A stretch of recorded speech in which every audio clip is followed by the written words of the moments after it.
Hey guys, how's it going? And happy Friday. I especially want to give a shout out before we even get going here to all the women out there, specifically the mothers. See, the former vice president, he's now instructing that you're to be called birthing people. And I'm just going to keep calling you guys, mother, mama, or I even like mom. So shout out to all the mothers out there and all the women out there. Oh boy, guys, it's hot in here. So if you see me sweating, it's because it's literally about 90 degrees. We just had a thunderstorm roll through. So now it's about 100% humidity and about 90 degrees in this shop right now. And up until about exactly 8 minutes ago, I had no internet. So luckily, I just saw the Xfinity truck drive away and the internet's back on. If I were to go out, I'll try plan B, tethering to my phone, but I think we're good now. So I hope all you guys are doing good. I mean, good considering what's going on. The title of this stream, ATF brace ban, why you need to be anxious and why it isn't fear-mongering.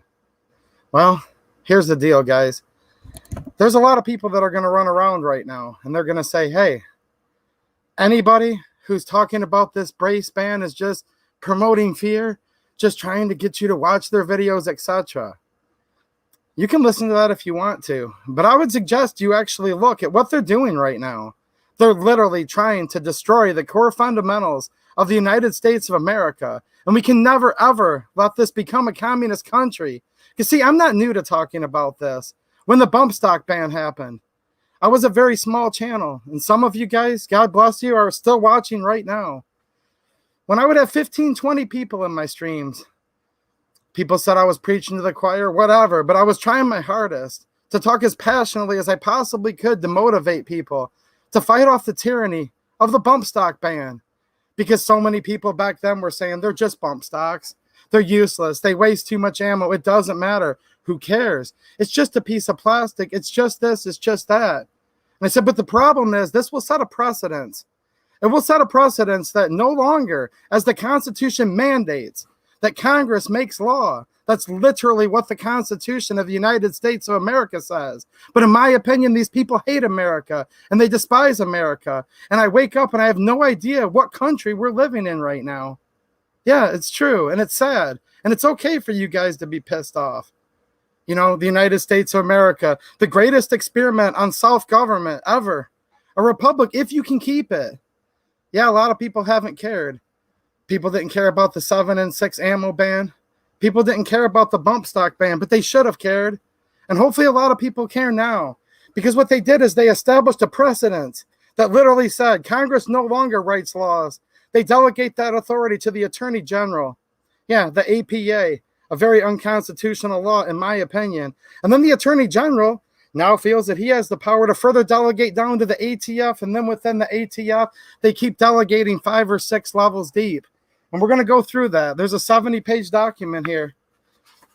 I've highlighted some of it. We're going to go through this, guys. But I just want you to know why I'm doing this stream and why this actually matters. This matters if this country matters to you. If any glimpse of any type of personal freedom or liberty matters to you. Not only right now, but for your children and your grandchildren. And I have a beautiful 9-year-old little girl. And I'm going to fight like hell to make sure she at least has a glimpse of America. Because communism equals death, it equals tyranny. And I'm seeing more tyranny right now happening, especially with these new rules, proposed rules, than I thought I'd ever see in this country. The bump stock ban. Right now, the Sixth Circuit said they couldn't use Chevron deference, but guess what? There's a stay on that right now, and that's getting appealed. And a lot of people have also lost faith in the courts. And we're actually going to see, and I've talked about this a lot too for the last year. See, this is nothing new to me and nothing new to a lot of you guys. And people suggest, so welcome. You're probably new, but I'm not new to this. See, that's why Judge Benitez, when I called him out the other day and said it's great, but he put a lot of language in that California assault weapons ban, quote unquote, ruling that actually set us up for more failure in the future. And Heller had language like that set the stage for what's going on right now. I'm being dead serious. And they're going to cite it. U.S. v. Miller, same thing. Even the, quote, pro-Second Amendment cases still always have verbiage in there. And I've been talking about this quite a while, that it'll come back to haunt us. And here's the culmination of, look, Heller, the individual right to keep and bear arms. That's awesome. I'm certainly glad it didn't go the other way, so don't take me the wrong way on this. But there was language in there, the common use clause that Scalia put in there. And those of you that have been around here a while know that I've been talking about that too, and that had a poison pill attached to what was considered a huge victory for the Second Amendment, for our God-given rights, that the Constitution doesn't grant us, but that forbids the government from treading on those rights. See, that's what the Bill of Rights does. The Declaration of Independence said that you're endowed by your Creator with certain unalienable rights, that amongst these are life, liberty, and the pursuit of happiness. And then they went on with the Bill of Rights right after the Constitution was written. Constitution 1788, Bill of Rights 1791. And the very second thing they wrote down was a well-regulated militia being necessary to the security of a free state. The right of the people to keep and bear arms shall not be infringed. And for quite a while, the government actually abided by that prohibition of treading on our rights. But then as time's gone on, they've treaded more and more and more. Meanwhile, much of the gun community just sat back and said, it's just a bump stock. It's just this. It's just that. You don't need this. You don't need that. See, this is what it's made me realize. There's actually a lot of petty tyrants amongst us. There are. It's bad enough that the federal government is literally now trying to make probably 10 million or more people, because they're going to put a false number in this proposed ruling that says 3 million people own these braces. It's probably more like 10 million people or more, maybe even a lot more than that. The numbers are starting to come out, how prolific and common these actually are. But they're trying to make, let's just say for now, 10 million people felons. And we still have a lot of people out there that claim to be amongst us, that sit there and say, well, why do you need that? Just man up and buy a tax stamp, is what one of the very prominent trainers said about a month ago. So you guys are fighting it from all sides, and I understand that.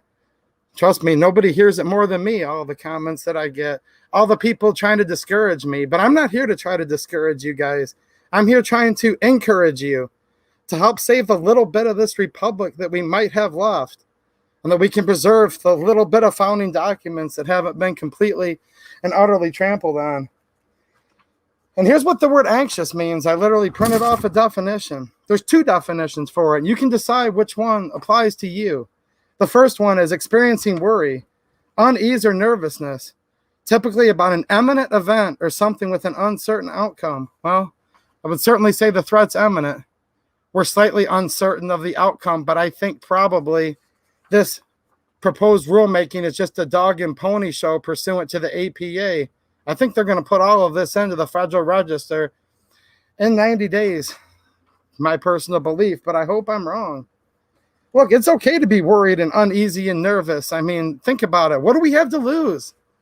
What do we have to lose if this and all these things keep going through? Well, to me, the answer is simple.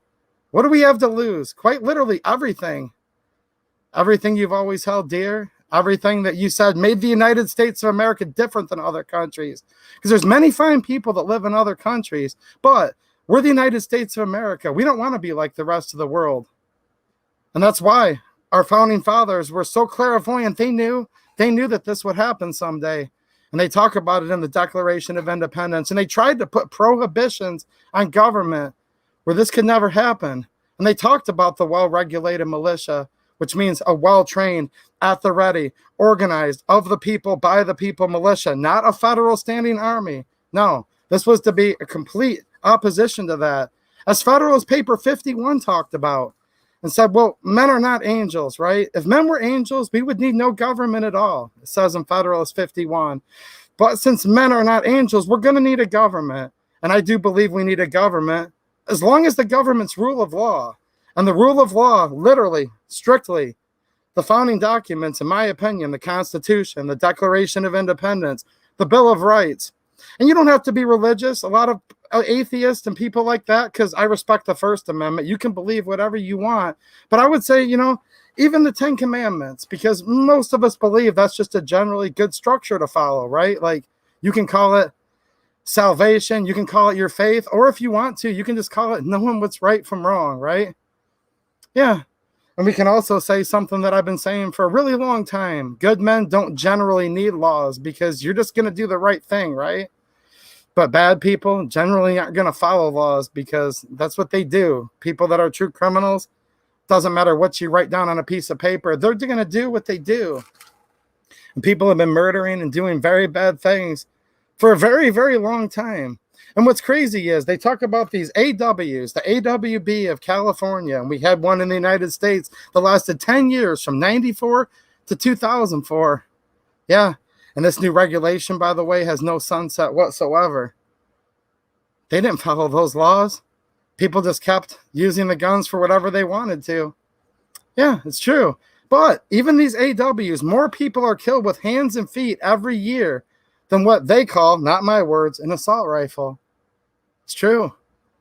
This is propaganda. And they're going to talk about this in this letter. They're going to talk about these being used by gangsters.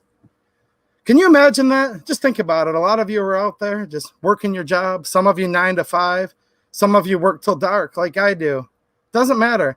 You're just trying to be a good person, trying to raise your kids to know right from wrong, just trying to contribute and make this a little better place when you leave it than when you were born into this great experiment on self-governance, right? Yeah. Some of you stop, and I know I've been doing it a lot lately. You stop and just enjoy the flowers. Sometimes you enjoy a nice swim at the lake. You're just trying to live, and you're just trying to, just like I said, give back a little bit more than what you took. And now you're literally, because you bought something that was completely legal, you bought a pistol and put a brace on it, you're now being classified as a gangster by the federal government. And that's true. It's literally in this document. And there's a lot of stuff that's in this document. But there's a second definition of anxious. Wanting something very much. Something that you're real excited about. Like, have you ever ordered a gun and I put a community post up of a braced pistol that I just ordered? Yeah, they're going to call me a gangster and they're going to be threatening with long prison sentences. I just bought one literally yesterday and it's in my community tab. I'm anxious for that to come in. You get the call from your local gun shop, you're anxious. Your wife's expecting. You're getting ready to have a new baby boy and girl. You're anxious. You're excited about it. Some of you are anxious in that. Some of you are literally saying, hey, I'm ready. So you can decide what type of anxious you are and what level you are, but I would hope that nobody watching this stream is apathetic. Because if you just sit back and say, I don't care, and try to kick the can down the road, guess what? We're surrounded by a mountain that's like 1,000 foot tall of old cans that people have been kicking down the road for a long, long time. And here's what they're trying to do. They're trying to make these pistols into short-barreled rifles. Yeah, legal jargon. There's a chart, and we're going to go through the document. Trust me, we are. But here's in my opinion, and I want you guys to chime in for the chat what you think's going on here. But to me, it's pretty easy to figure out. We talk about the ATF. And when we do, we always say, make sure your dog's in good order, because they have a lot of instances where they bust your door down, shoot your dog. We've seen things happen where they used flammable gases and set children on fire, like crazy stuff. What do they use when they come in the middle of the night? Oh, the SBR. Why? Because it's very, very effective at from me to you combat ranges, inside of homes, urban environments, down hallways. They're obviously very effective because they have an unlimited budget because we the people have allowed them to accrue just such a massive wealth and to tax us so much. They can buy literally whatever they want. They just keep printing more money, right? Yeah. They keep printing more money while they tax you more so they can buy whatever they want. And they choose the SBR. I would also note the United States Armed Services, the most common rifle that's used by far. The M4 rifle, 14.5-inch barrel. It's also a short-barreled rifle, proven to be very effective for war. And they want to get rid of that. Now, in my opinion, they actually want to get rid of all of the guns. They want to completely and utterly disarm us. And that's why they want these on the NFA, because the NFA is a registry. Registration has always led to confiscation. And it will here too. Just wait and see if you register, if you comply, if this goes through, whatever you want to call it. Now, before they can come for all of them, though, they need to weaken their enemy, because in my opinion, they're looking at us like enemies. And once you no longer have the same tools that they have, they clearly would have, for all you military people, you'd call it fire superiority, right? Yeah. So first they're going to go after, in their opinion, the most effective weapons that are used. They're going to say to apprehend bad guys. But just remember, if you have a brace and this goes through in about 90 days, it might take a couple months, all that. Who cares about the date? In the near future, you could be considered one of those bad guys. Yeah. Look at Randy Weaver. Randy Weaver sawed off a shotgun barrel. And they shot his beautiful wife as she was coming out to surrender with their little baby infant in her hands. I've told this story a lot of times, and I've known about it for 30 years, but I'm almost in tears thinking about it. He shortened the barrel of his rifle, or his shotgun, by a little bit. Later on, they found out it was a trap, and the person that was trying to get him to saw it off was actually a Fed boy himself, right? Now, later on, the jury of his peers actually acquitted Randy Weaver on all charges. He was found innocent in the court of law. But his wife had already laid dead at that point in time years earlier on the ground. And I don't know her political affiliation. I don't know much about her. But that little baby that Randy Weaver's wife was holding, gunned down, sniped down by a taxpayer gun, taxpayer bullet in that gun.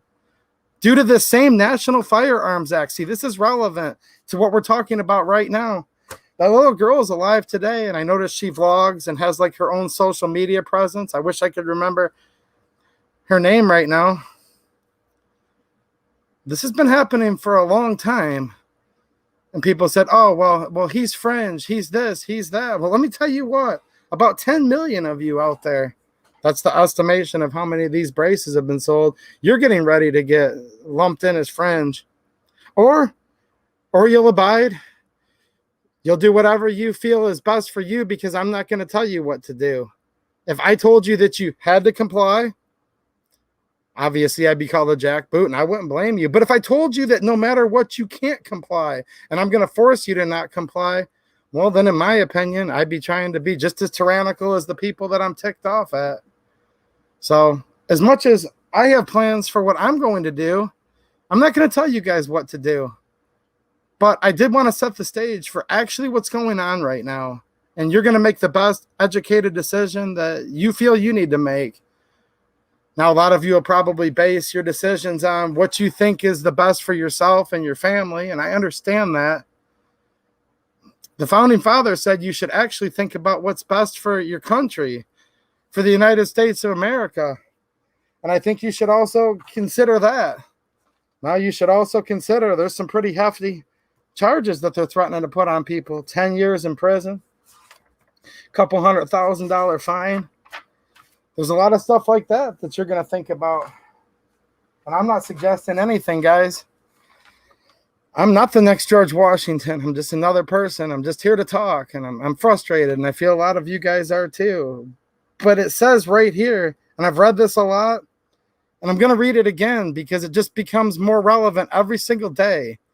And this document that was written 245 years ago, almost to the day, a month from now, 245 years ago, actually explains this. See this? This is the 70-page draconian thing, and we're going to go to this in just 1 second here. But it was all talked about a long, long time ago. In Congress, July 4th of 1776, they knew David Chipman would be here, or somebody very similar. They did, actually. And they knew about the government becoming overreach. They knew all about a tyrannical government. Let's see what they had to say about it. The unanimous declaration of the 13 United States of America, when in the course of human events, it becomes necessary for one people to dissolve the political bands which have connected them with another, and to assume among the powers of the earth the separate and equal station to which the laws of nature and of nature's God entitle them. That's you that's entitled to this. A decent respect to the opinions of mankind requires that they should declare the causes which impel them to the separation. And this is this beautiful republic that we talk about right here. This is one of the most beautiful things that's ever been written, in my opinion. And this is what the Founding Fathers said. We hold these truths to be self-evident, that all men are created equal, that they are endowed by their Creator with certain unalienable rights, that among these are life, liberty, and the pursuit of happiness. And I often say, if you have those, what more could you possibly need? That to secure these rights, governments are instituted among men, deriving their just powers from the consent of the governed. That's you. That whenever any form of government becomes destructive of these ends, it is the right of the people to alter or abolish it, and to institute new government, laying its foundation on such principles and organizing its powers in such form as to them shall seem most likely to affect their safety and happiness. Prudence indeed, that governments long established should not be changed for light and transient causes, and accordingly all experience hath shown that mankind are more disposed to suffer, while evils are sufferable, than to right themselves by abolishing the forms to which they are accustomed. That's why we saw the bump stock ban. That's why the NFA has been allowed to exist all this time. That's why we've had all these assault weapons banned. And that's why a lot of people don't care about this brace right now, or the reclassification of firearms, or any of this. Because people are more disposed to suffer, while evils are sufferable. And it's up to you to decide how much you want to suffer. It continues. But when a long train of abuses and usurpations, pursuing invariably the same object, evinces a design to reduce them under absolute despotism, it is their right, it is their duty to throw off such government and to provide new guards for their future security. Such has been the patient sufferance of these colonies, and such now the necessity which constrains them to alter their former systems of government. The history of the present King of Great Britain and the former Vice President and David Chipman and all of them is a history of repeated injuries and usurpations, all having in direct object the establishment of an absolute tyranny over these states. To prove this, let facts be submitted to a candid world, and they listed all their grievances after that. Now here's a grievance that we have right now. In the year 2021, and it's from the Department of Justice, the Bureau of Alcohol, Tobacco, Firearms, and Explosives. Have you guys read this yet? I'm not going to read it word for word. It's a really long document, but I'm going to skim through it and opine on it. And I encourage all of you to opine on this and talk about what it means for you and what you think this is all about. Now, if you like the stream, don't forget to give a thumbs up, because some of the fans will give it a thumbs down no matter what. So just for the algorithm, a little thumbs up helps. Thank you to all the Patreon supporters, all the channel members. You guys are awesome. Yes, we're doing the giveaway. I've literally worked like 12 hours, not on YouTube, but there'll be a link on YouTube where you can get to it. I've been working like literally 12 hours a day, every day this week, but luckily there's some rain tomorrow, so I'm going to have time to do all that for you. But thanks a lot for all of you help support. And you'll see in recent community posts, I'm putting it back into the channel, so there'll be some really fun gun reviews coming up very soon. And if you don't have a penny, my Amazon link down in the description, just clicking on it, I get a small little kickback, and that also helps, so I can buy stuff to, have fun reviews on that a lot of you guys like. So thanks for all of you who support the channel. I really appreciate you guys. Okay, this is 70 pages long. We're going to skim through it, and I'm just going to do what I always do, because I'm not an attorney, guys, and nothing tonight should be construed as legal advice. I'm not law enforcement. I'm just a regular guy, and this is all going to be just my opinions, and you should have your own opinions. And if you need legal counsel for something like this, talk to your lawyer. I know, guys, you're saying I didn't need to say that. I'm saying it because this is in the public purview. It starts off with a background, and I thought let's start here because there's some interesting stuff right away. First subsection, background. The Attorney General is responsible for enforcing the GCA as amended and the NFA as amended. But hold on a minute. First of all gun laws are completely unconstitutional. Shall not be infringed means that if there was even one gun control law, that would be forbidden. Now, they always like to talk about Supreme Court precedents. So to me, the Constitution, law of the land, Second Amendment is the law of the land. It trumps what any court would ever say. But let's humor them here. Marbury v. Madison, one of the very first and probably the very first influential case the Supreme Court of the United States ever decided on. It says that if any law is repugnant to the Constitution, it's null and void. Now, the Declaration, let's start with that. It says our laws are of nature's God, laws of nature and nature's God. God can mean whatever you want it to mean, but that's just literally what it says, right? Meaning these are natural rights endowed by your Creator. The Second Amendment says shall not be infringed. And even the Supreme Court, who gets most of it wrong, they decided back then, Any law that's repugnant to the Constitution is null and void. So the National Firearms Act, the GCA, completely null and void, according to the Supreme Court, according to the Constitution, as amended by the Second Amendment, right? So let's just start off on the right track here. All this is completely illegal, 100%. But that's just the beginning of it, isn't it? Scott Boz with the super chat. Thanks a lot, man. He says, get involved or move out of our way. I completely agree. Just like Sam Adams said, may your chains rest lightly upon you. The people that want to sit there and, oh, it's just a brace, it's just whatever, who cares? All right, you want to be chained up? Let your chains rest lightly upon you. That's what Samuel Adams said. But they're starting off. Remember when I said when we first got going tonight? For those of you just joining, here's what I said. I said it's not just about guns, although that's primarily what we talk about in here. But this is just about, in my opinion, them trying to tear down the core fundamentals of this country, including much of the Constitution. Congress makes laws. Literally, that's what it says. Congress. Hold on. The Attorney General is responsible for enforcing the GCA as amended and the NFA as amended. This includes the authority to promulgate regulations necessary to enforce the provisions of the GCA and NFA.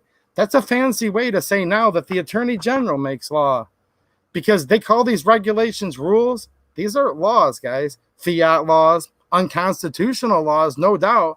But these are laws because you can go to prison for a really long time if you violate them. And whether you violate the original section of 1934 National Firearms Act or one of these new promulgated rules, they have the same force and effect, and it's the same prison sentence. And sometimes these rules are actually worse. We'll see what happens in the Sixth Circuit Court of Appeals out of Michigan. But then they start applying Chevron deference, and Chevron deference says, if there's a conflict between the law itself and the agency's interpretation of the law, the interpretation actually has more force and effect than the law itself. That's a real quick 101 on what Chevron deference says. So these have the force and effect, in many cases worse than the actual law itself. And think about it, because it's true. But it says right here, this includes the authority to promulgate regulations necessary to enforce the hold on a minute. They're law enforcement, but now they're going to add regulations. Huh. See, we're supposed to have 3 separate branches of government for a reason. Separate means they're not supposed to overlap. You're not supposed to have the ATF, the Department of Justice, which is legislative/executive. No, this is completely repugnant to the founding documents and how this country's set up. And this is very important. And that's why I want to start off the conversation this way, because this is what makes America different than much and most of the rest of the world. And they're already telling us in the first 2 sentences that they're necessary to enforce the provisions, that they're going to promulgate new regulations. And we're going to find out in just a couple minutes, they're basically literally writing laws. The Gamecock dude with the super chat. Thanks, man. He says, here's the bottom line. The ATF has given us 2 options. Pay them the royalty tax or they will kill us. Doubt me? Look at Ruby Ridge. And I talked about that earlier, didn't I? Talked about Randy Weaver's wife that was holding their newborn, and she came out to surrender. And they killed her with a baby in her arms. Gives you a chill down your spine, doesn't it? And it should. It should. It should give everyone a chill down their spine. And if you're angry about that, I don't blame you. But it continues. The ATF, so they're basically saying, look, Congress delegated to the Department of Justice. And then it goes on to say the Attorney General has delegated the responsibility for administering and enforcing the GC and NFA to the director of the ATF. So now the ATF not only enforces, but makes laws, what this is telling us, subject to the direction of the Attorney General and the Deputy Attorney General. And you know what their direction is. If you look whose name's signed on here, the Attorney General himself. If that's what you want to call him. Then it further delegates down even more and says, accordingly, the Attorney General and ATF have promulgated regulations implementing both the GCA and NFA. The ATF director delegated the authority to classify firearms pursuant to the GCA and NFA to ATF's Firearms Technology Criminal Branch. So now it's been delegated 4 times away from Congress, which the Constitution says are the only ones that can make laws. But I'm not done yet. And further delegated to the Firearms Technology Industry Services Branch, FTISB. Oh, and guess what? Even further delegated down to, within the Firearms and Ammunition Technology Division, FATD. And even one more time do they delegate down. We're like 7 stages away from Congress now. The Office of Enforcement Programs and Services, EPS. Now, the fact that we're even talking about something that's getting promulgated that will have full force and effective law, if Chevron deference is applied, more effect than the law itself, and we've now been literally removed. Just so you guys can see this. Sometimes you looking at it, just look at the snapshot. All of these acronyms of people you never voted for. Some of these organizations you probably never heard of. It's been delegated all the way down to where all of these people have the authority to, according to them, put you in prison or fine you a lot of money for doing something that was completely legal when you did it and should always be legal. The Second Amendment, Marbury v. Madison. All right, we're going to start getting into a little bit of this. And I'm not happy to be talking about this, but I think we do need to talk about this. John Crump, how you doing, man? Nice to see you here. John Crump, friend of mine, great investigative journalist, meaning he's actually sticking his neck out, leaking things internally from these 3-letter agencies. Yeah, the same ones that showed up to Randy Weaver's place. Yeah. So I appreciate you sticking your neck out, John. He says, I got the biggest story of my career, but have to sit on it for a while.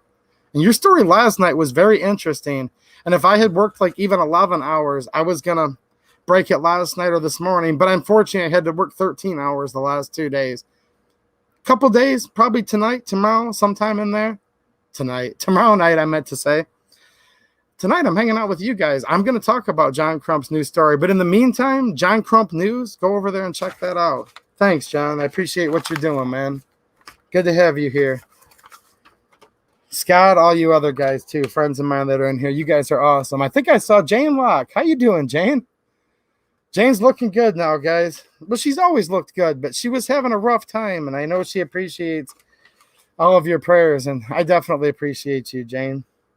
Okay, so they're going to talk about the statutory definition of firearm. Okay, statute, that's law, unconstitutional law, but they're going to talk about the law here, and this is where they're going to call you a gangster. The statutory definition of firearm under the GCA and NFA are different. Different. Shall not be infringed means one thing. I could keep saying that all night, but I digress. But I do believe that. In 1934, Congress passed the National Firearms Act in order to regulate certain gangster-type weapons. How's it going, fellow G's, gangsters? I don't know. I could do the gangster, but you guys might. Is that even the... I'm not going to make the bill of my hat straight, guys. Just did that so you could laugh at me. All right, fellow gangsters, now we see where we're at. In order to regulate certain gangster-type weapons, these weapons were viewed as especially dangerous and unusual. That's going to come into play here in a minute. Remember that. Especially dangerous and unusual.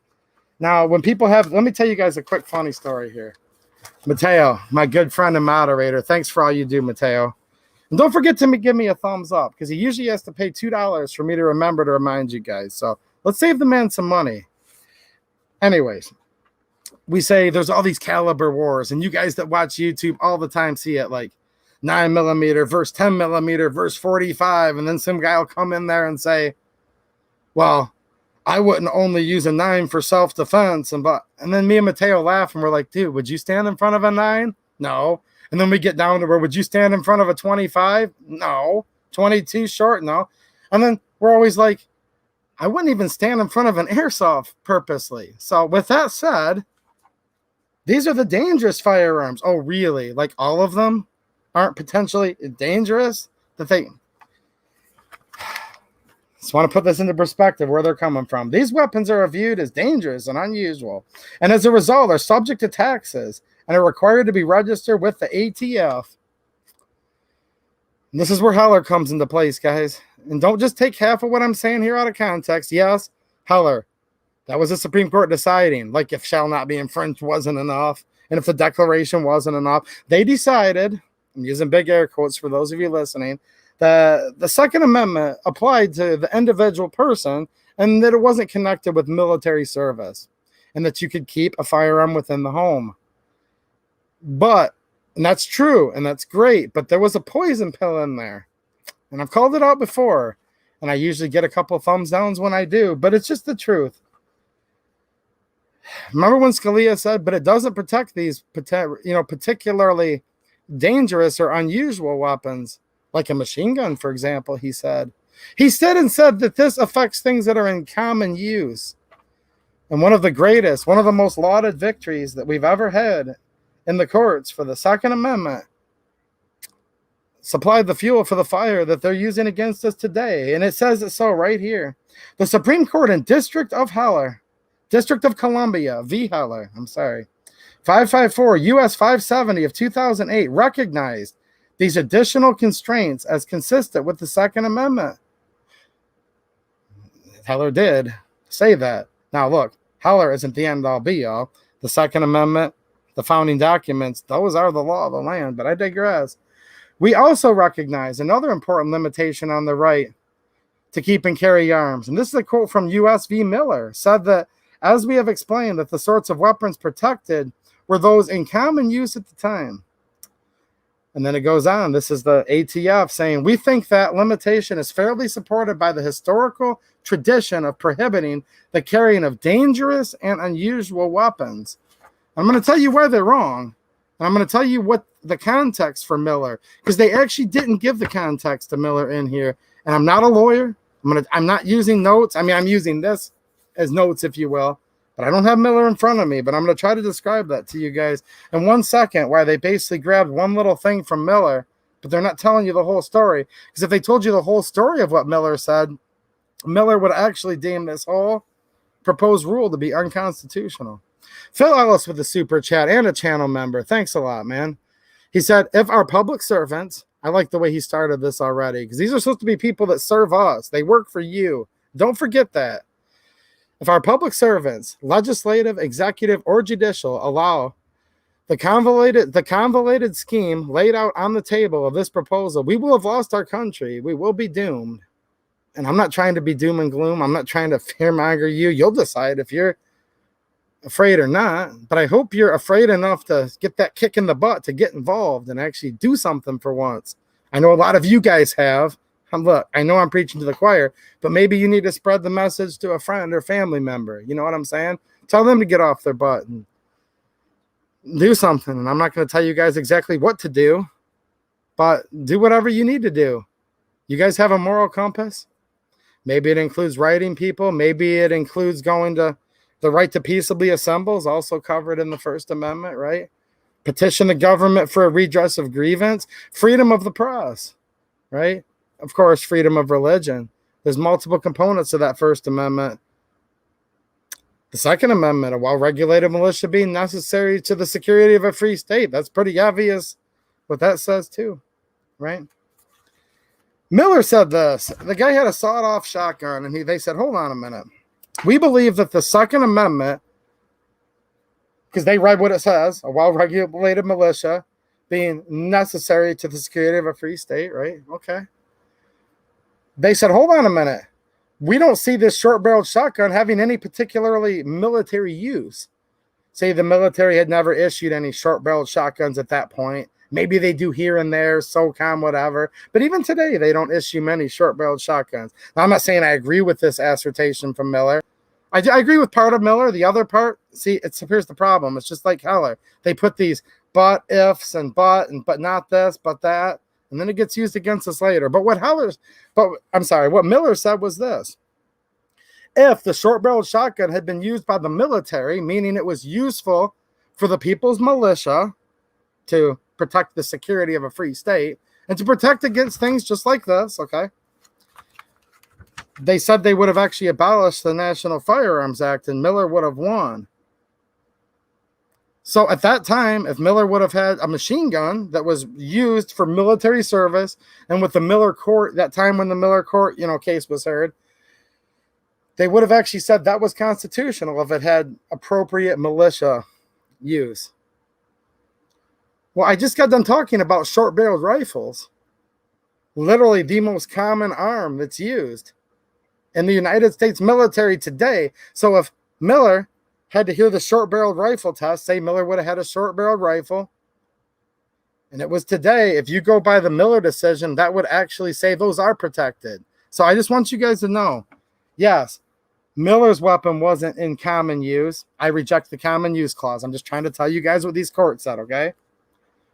But it's because it was a short-barreled shotgun, and at that time, they were thinking, well, hold on a minute, that cuts down the ballistics.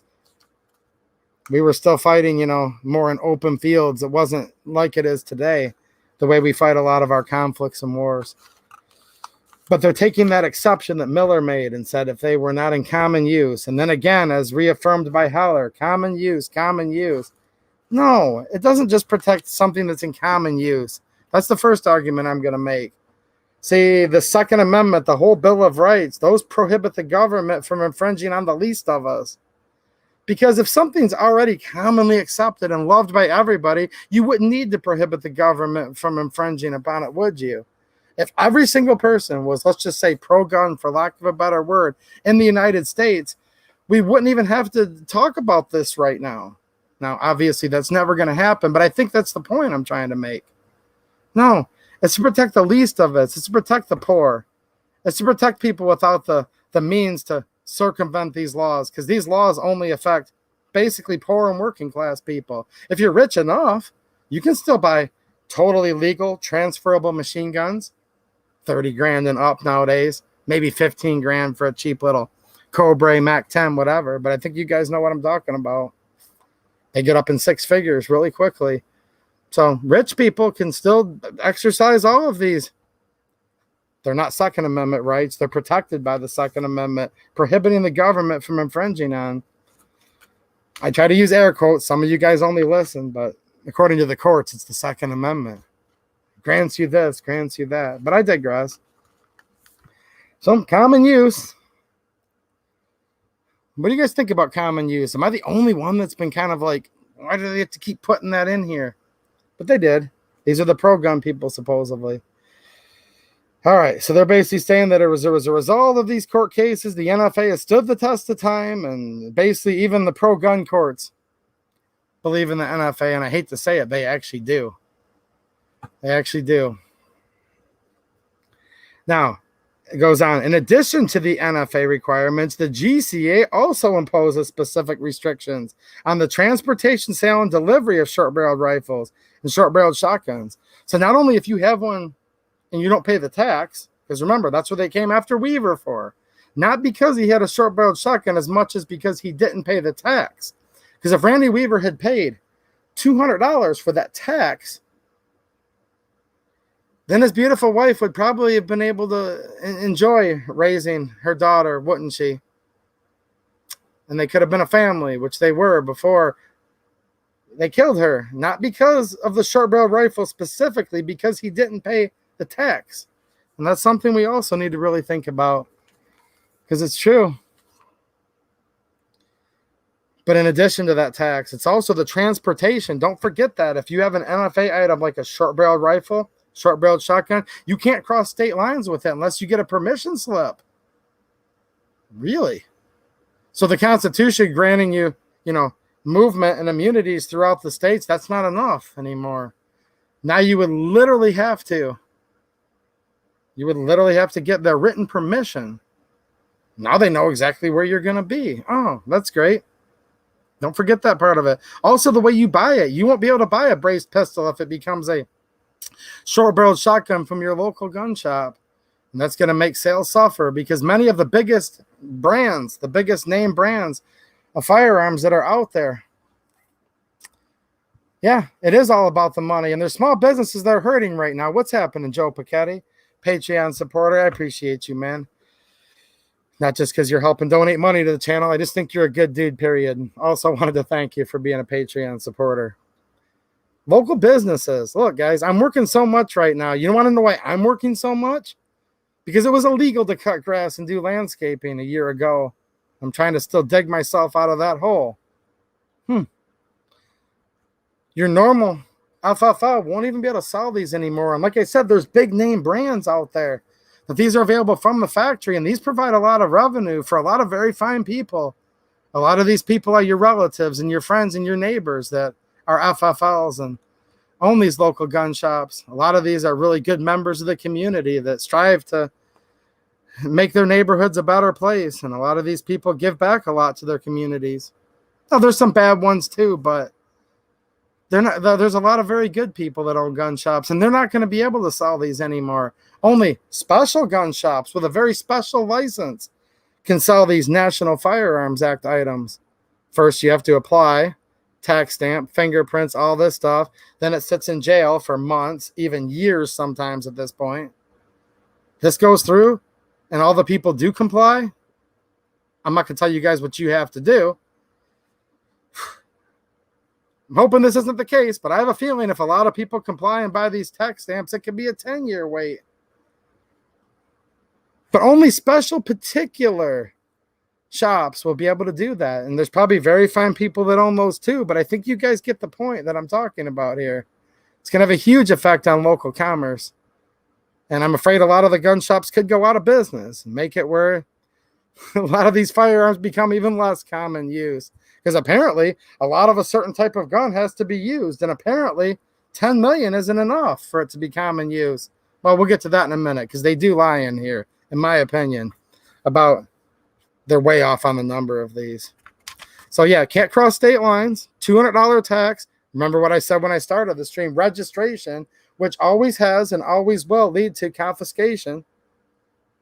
The scheme's thick, the scheme's long, but when you start off by something that's been delegated down 7 times from what the Constitution says, of course it's convoluted and insane, right? I'll be getting to the chart, guys, but I thought a lot of channels have probably already talked about the chart, so I just wanted to, I don't know, just hang out with you guys, really, and offer some encouragement and give you guys some ideas that you can start to think about. Thanks for the super sticker, Mateo. Are they being stingy with the thumbs ups? They probably just forgot. If you're on your phone, just hit X on the chat. You'll see the thumbs up. Hit it real quick, and then chat's like an inch over. You can come right back. So hopefully you guys, I don't think they're being stingy, Mateo. I think they just forgot how to get rid of the chat on their phone, give the thumbs up, and come back. Okay, so they're going to go through here. They're talking about Fat D, all these little subdivisions of the ATF, and it's pretty crazy. But they are saying that they're talking about this whole shooting a pistol with one hand. Yeah, that's what the definition says in the National Firearms Act, that a pistol is designed and intended to be shot with one hand. Now, whether it's a 1911, even a revolver, how many of you guys were actually taught to shoot with one hand? I would ask all of you military veterans, unless there's someone still alive here from like World War I, and if you are, God bless you, but let's say after World War I, okay? Shout out to all the veterans out there, by the way. How many of you were trained to shoot a pistol with one hand? All of the lifelong civilians. How many of you were trained, taught? Doesn't mean you had to go to a fancy class. Maybe your dad, your grandpa, your mom taught you how to shoot. One hand. Now, we train with one hand in case one's injured. I'm not talking about that. Well, we're still back on this, in my opinion, very archaic, and they want to talk common use. That should wipe all this out of the water anyways. But they're basing all of this on this nearly 100-year-old thought that pistols are only shot with one hand. What about the policemen, sheriff's deputies, whatever that are out here? You guys go through your own training that's separate from the military. How many of you were taught to shoot with one hand? I don't mean that your one arm's injured drill, guys. Primarily with one hand. But that's what literally this is all starting from. And don't forget that too. I'm trying to give you guys ideas that you can talk to friends about. That you can, if you feel like petitioning the government for redress of grievance, if you feel you need to exercise your First Amendment to write letters to the ATF or to whoever, that's your personal choice. Whether you want to do it or not, I'm not going to tell you what to do. I think all of you are smart enough to figure that out. However, that the AR-15 pistol they're asserting here is very difficult to control with the one-hand precision stance due to the forward weight of the weapon and the recoil of the 5.56, 7.62, or 7.62. I guess they've never shot a 454 Casal, have they? Or a 500 Smith & Wesson Magnum? Ooh. Hey, look, they taught in World War I the bladed stance, it was called. You come up one hand with your 1911, you turn yourself sideways. It was supposed to make less of a target. Hey, I'm not a military person, but I don't think many people are teaching that anymore, just saying. But according to the ATF in the year 2021, the one-handed stance, they call it the precision stance. That's the way all handguns are shot. Think about that.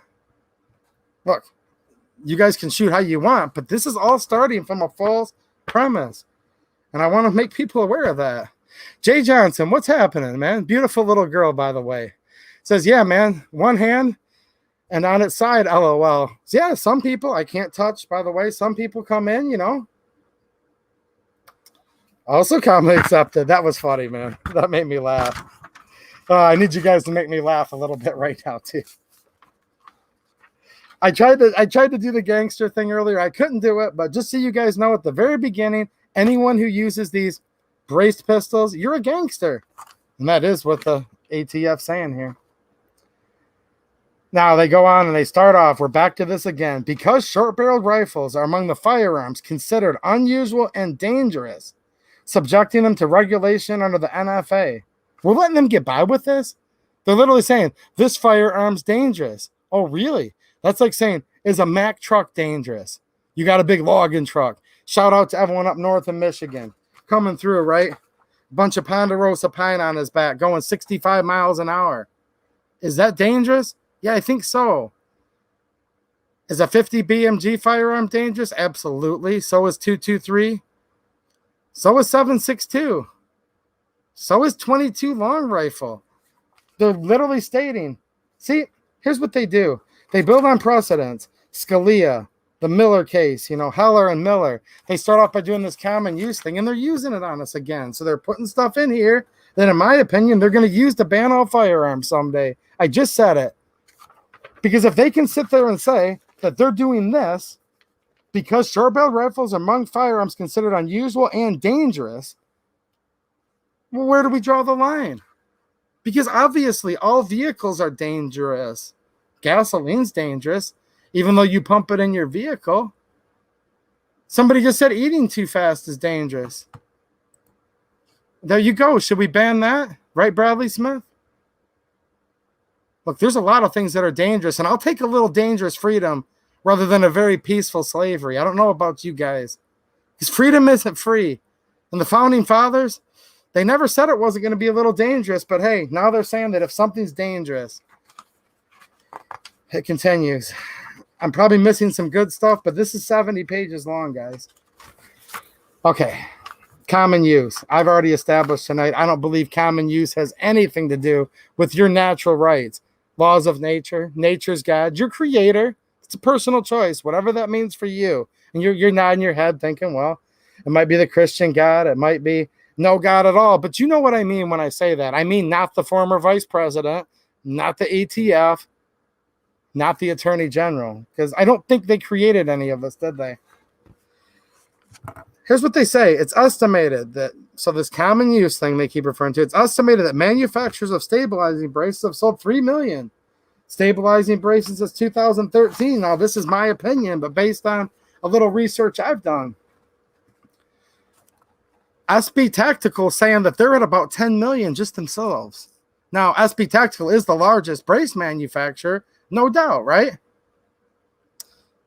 But they've done 10 million. So in my opinion, they're already being very dishonest, probably, or at the very least, not diligent in doing their research. Because there's been way, way, way more than 3 million stabilizing braces sold. And the common use test is BS, but even if they want to use it, in my opinion, these probably are common use. Look, I'm just adding more fuel to the fire for you guys' arguments, because you can literally argue this on the fundamental level, the philosophical level, and then now we're getting into some of the actual nuts and bolts where they're just actually like quantitatively wrong. They're making false assertions, and they're just wrong. And it's my belief that whoever writes these knows very little about firearms, actually, because I've spent a lot of time around guns, and I've spent a lot of time around really smart people like you all teaching me things all the time in comments, etc. And in my opinion, These people, I don't know. I guess they can't teach them everything in Harvard Law School, right? Gary Wisner, what's happening, man? Glad you made it, dude. Nice to see you. He said, made it for the live, buddy. Well, I'm glad you did. Hey, dogs can be dangerous, right? Or a dog can save life and protect life, just like firearms. I like the analogy, Linda, and I like you. Linda hasn't been to Europe yet. How's it going, Linda? Okay. So here's where we're going to start getting into a worksheet. Yeah, I know. It's summer vacation for school. Well, you've been helping a lot of your kids do their worksheets for school. And now, when we're talking about a core fundamental endowed by your creator right, now we're going to start filling out worksheets to determine if you're allowed to have. And they're going to start explaining this worksheet. Similar to the factoring criteria for weapons, ATF Form 4590, which is used for the importation of pistols and revolvers. Yeah, that's why we have this point system right now. And many, many firearms can't be imported anymore. They're saying similar to that. The proposed ATF worksheet 4999, this is the new one for braces, has a point system assigning a weighted value to various characteristics of the fully assembled firearm as configured when submitted for classification. We literally went from the right to keep and bear arms shall not be infringed and only Congress makes law to where now the ATF, delegated down 7 tiers within, is now making you fill out a worksheet to decide whether you can have the free exercise of an inalienable right. And I want that to sink in, because that's exactly what's going on right now. A firearm that accumulates less than 4 points in Section 2, accessory characteristics, and less than 4 points in Section 3, configuration of a weapon. Now, it's hard for me to even take this seriously, and I kind of want to laugh, but I'm not going to laugh because it's actually not funny. I mean, on its face, this is so absurd. You're thinking to yourself, this has to be a joke. But Randy Weaver sawed off a little bit, just a little bit off of a shotgun.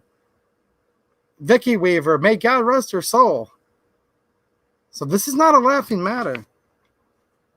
And if anyone that thinks it is, maybe they haven't looked at very recent history of what happens with these NFA type items. What has happened, and I'm afraid will happen again.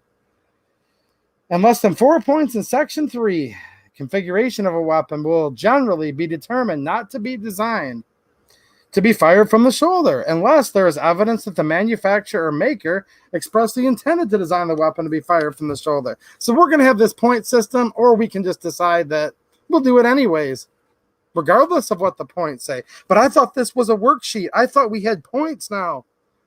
I mean, the Second Amendment clearly says, as long as you have less than 4 points, the right to keep and bear shall not be infringed, right? But also, if you don't reach 4 points on this, no, that's not what it said, and it's not a living, breathing document. It means exactly what it said in 1791 as it does right now, in my opinion. 245 years ago, the Declaration meant what it said, and it's so beautiful, I haven't seen anything better written since. And that's my opinion. A firearm that accumulates 4 or more points in Section 2 or Section 3 will be determined to be designed and intended to be fired from the shoulder. And that's where watch out for your dog. Watch out for your wife.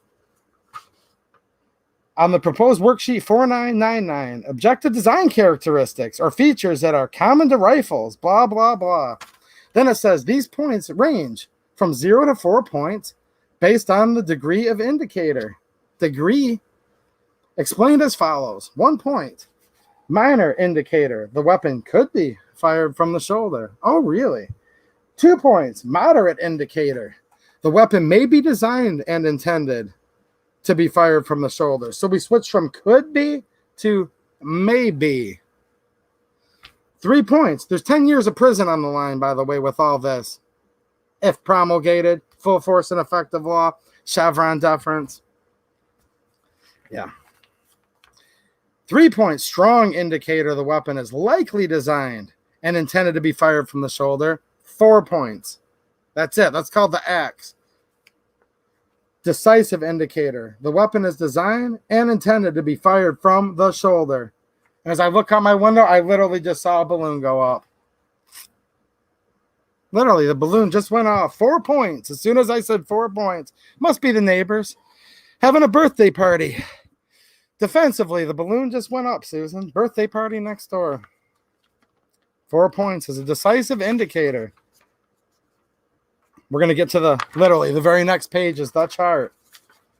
For all of you that love to do worksheets, you graduated 5th grade, which means you're smarter than any politician I've ever known, and probably smarter than the Supreme Court, but not the Founding Fathers. They were pretty smart. But now you're back to doing worksheets like a petulant child, and you're back to begging permission, just like you used to beg your parents to go outside and play. You're filling out worksheets to see if you can have recess at school and go out and play. And I think that's pretty appalling that, in my opinion, that's how they're treating me right now.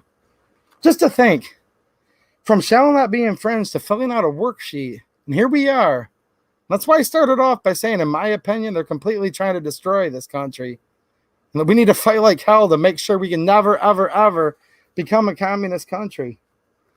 Proposed rule, given the public interest surrounding these issues, ATF is proposing to amend the definition of rifle in 27 CFR 478.11 and 479.11.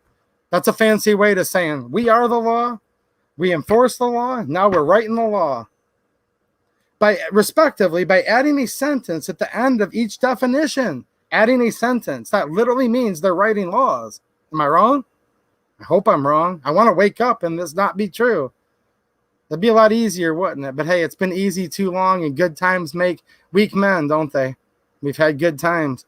Now, I think we're going to be upon some really bad times. Then they also say bad times can make good men. I hope that happens, and I hope it can happen soon enough, because it says the new sentence would clarify that the term rifle includes any weapon with a rifle barrel and equipped with an attached stabilizing brace that has objective design features and characteristics that indicate that the firearm is designed to be fired from the shoulder, as indicated on ATF Worksheet 4999. So they're telling you right here, we're law enforcement, and now we're writing the law. They're literally going to add sentences to what the law says. The law that they're adding sentences to, completely and utterly unconstitutional too. I would know. What's happening, Band Talk? Yeah, that's a beautiful quote you made there. I mean,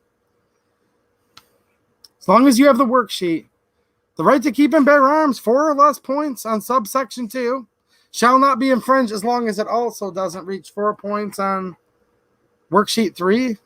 I don't think so, right, Band Talk? I don't think so. Keep up the good fight with what you're doing on your channel too, man. Shout out to the Band Talk channel, guys. Good dude. I like him. Here's the worksheet. Okay? It's 2 pages long. Oh, boy. I need a drink, guys. Only because it's 90 degrees in here. Look at that. It was cold when I started off. It's completely dripping down. All right. The U.S. Department of Justice. Isn't that an ironic name for them? Justice. Justice for Vicky Weaver. Is that justice? Look, her husband, Randy Weaver, he sawed off the barrel of a shotgun, but they didn't shoot his wife because he sawed off the barrel. It was because he didn't pay a $200 tax. Think about that. How much is a human life worth? Well, apparently, from past precedents, in my opinion, $200.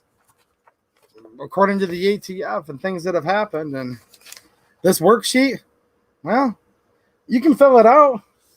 Or they could just decide that you're not worth $200. I don't know. I hope not. What's happening, Smash Time? How you doing, man? Nice to see you. Shout out to the Smash Time channel, too, man. Speaking of channels, Flying Rich, what's happening, buddy? How you doing, man? Flying Rich was one of those that used to watch my streams when there was 20 people, and I was ranting and raving about the bump stock ban. I said, this bump stock ban goes through. I'll tell you what, they're going to be after all of it. Now they're redefining firearms.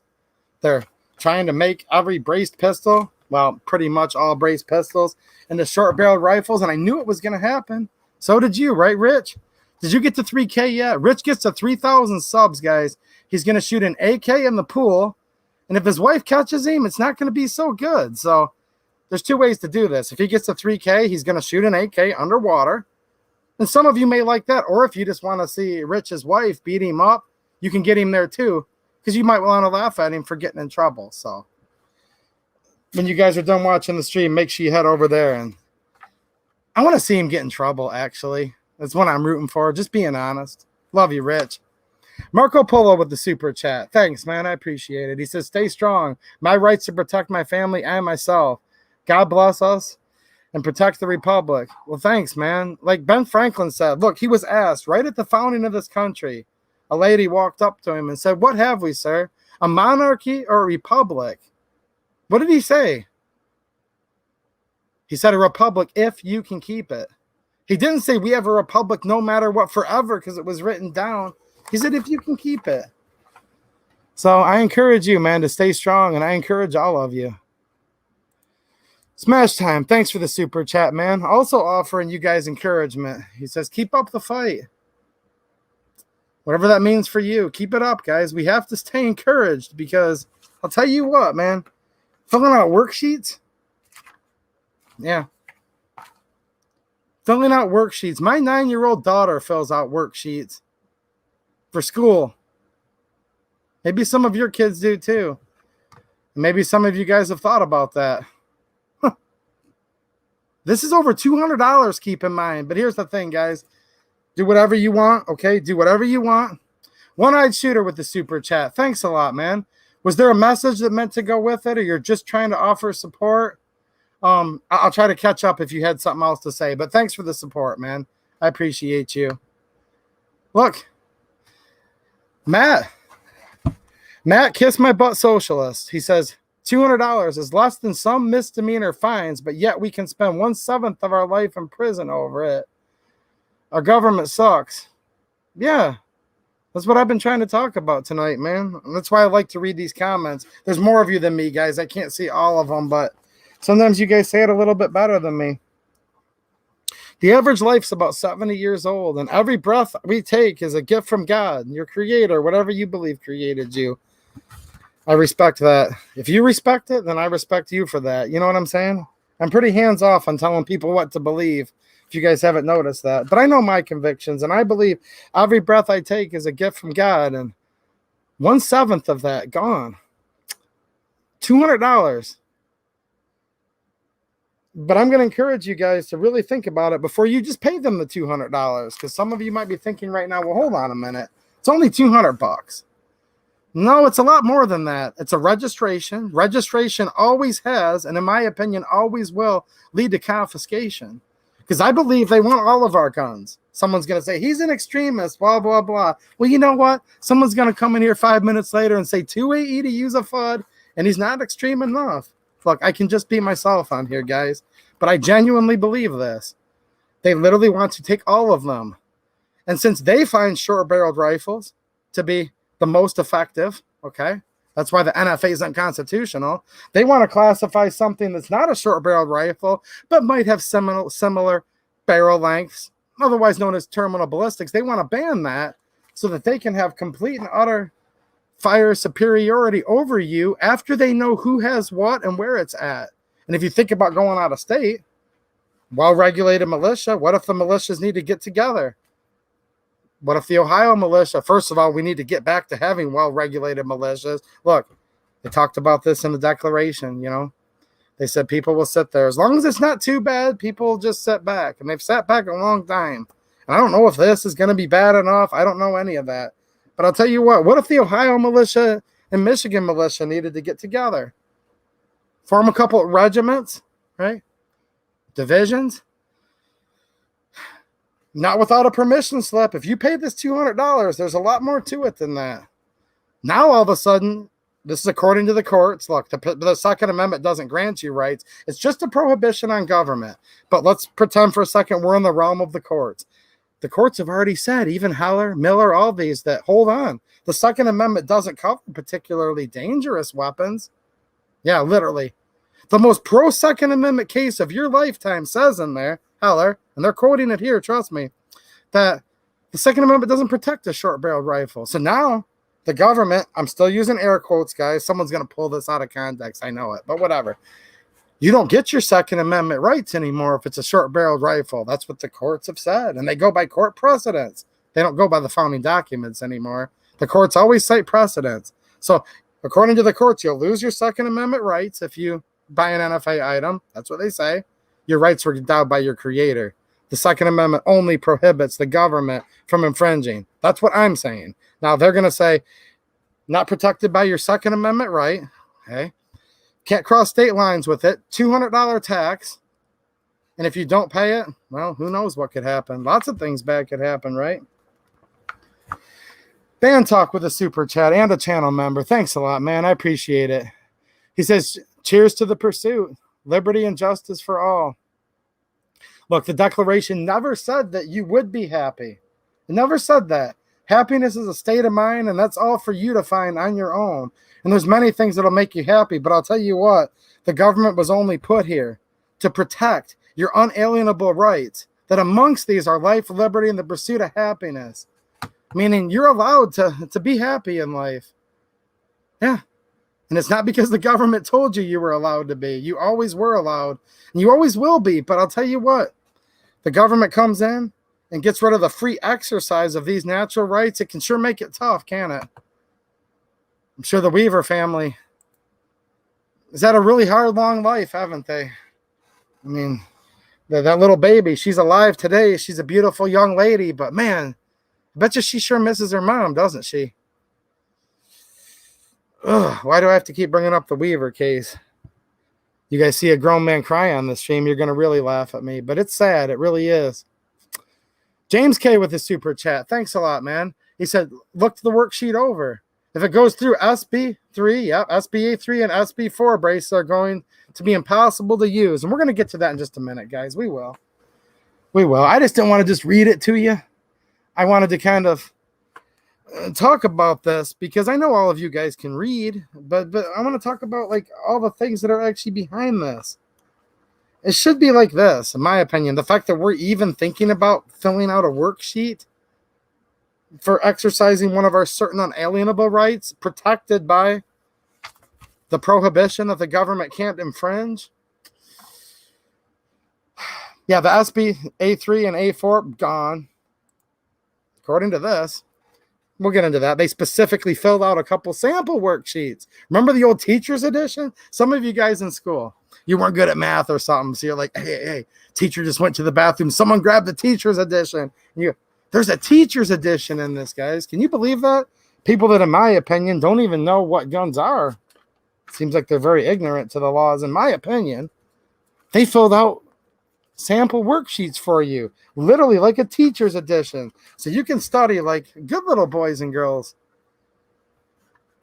and make sure that you get ready for that $200 tax and registration and can't cross state lines. And according to them, no Second Amendment protection and probably ultimately confiscation. But I digress.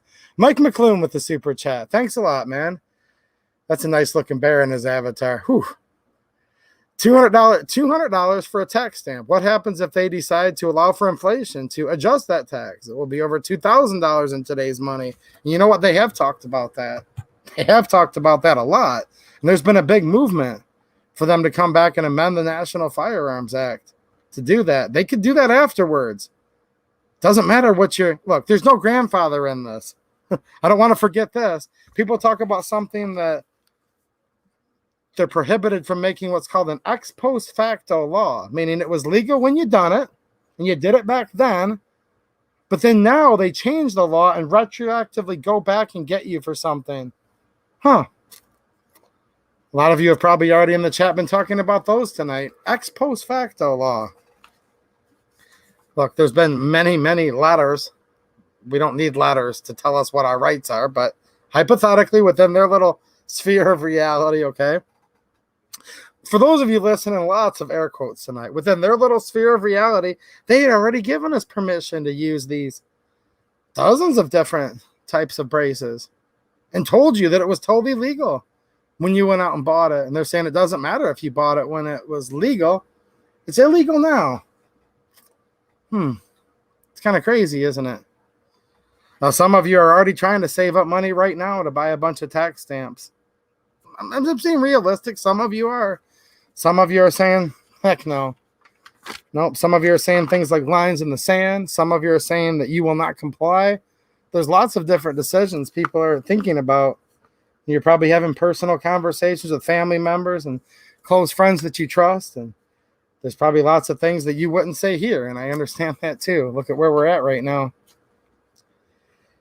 Okay, so we're going to start off with these are factoring criteria for rifled barrel weapons with accessories, commonly referred to as stabilizing braces. This is the first one. This is where it just gets ridiculous. I was trying to find a bigger. There we go. I printed these off separately. So they're going to start off with Section 1, prerequisites. Okay. The weapon must weigh at least 64 ounces. So if the firearm's too light, it can't have a brace.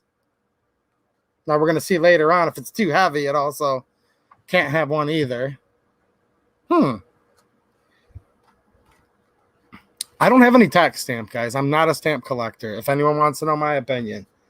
Look, I don't give my enemy my plans publicly, okay? But I'm not going to tell you guys right now all of my plans, what I'm going to do, what I'm not going to do. So the ATF agents that are watching, hey, just hopefully you're enjoying the show.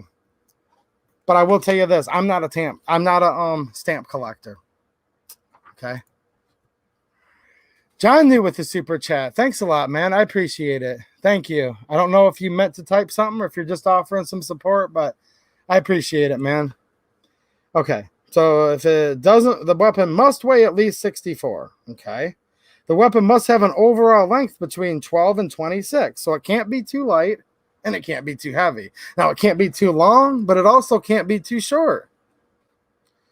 Weapon must meet both prerequisites in order to even proceed to Section 2.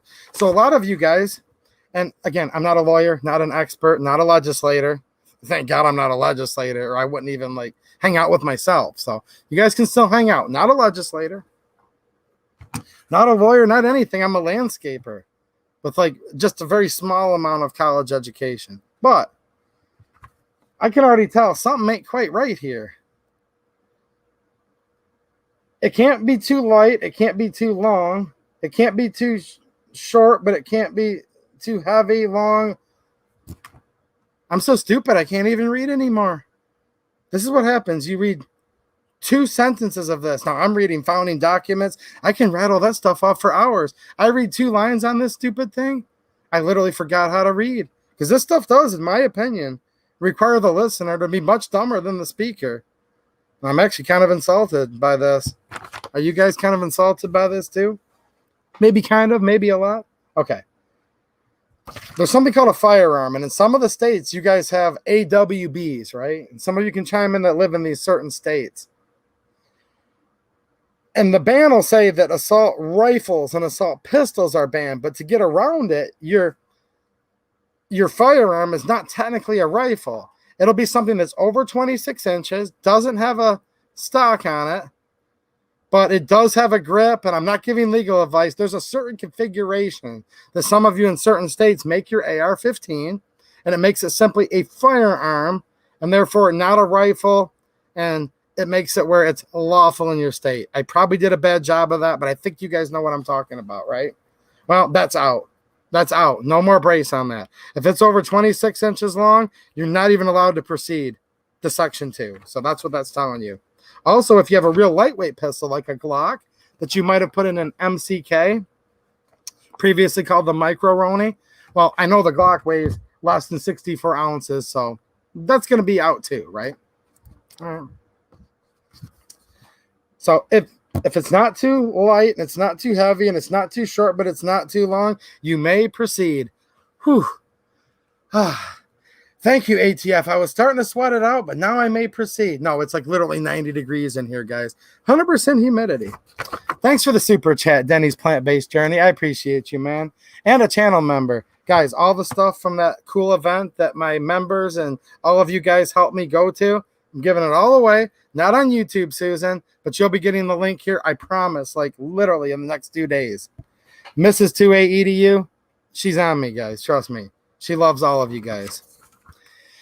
Then he says, how about we add a muzzle brake and pennant and then change out the stock so that it's a legal rifle? Look, that's something you guys can do if you want to, okay? I will not ever tell anybody what to do because I believe you're all very smart people, okay? However, there's a reason why, in my opinion, the military and the police all use these short little rigs. There's reasons. You'll decide what reasons you have and what length you need. You could do that, Denny, okay? You could. What's happening, Dale? How you doing, man? I'm not going to read that just because I like hanging out with you guys for another 40 minutes here, but thanks for being a channel member, and I need to get a hold of you, email back. Yeah, you guys are awesome viewers.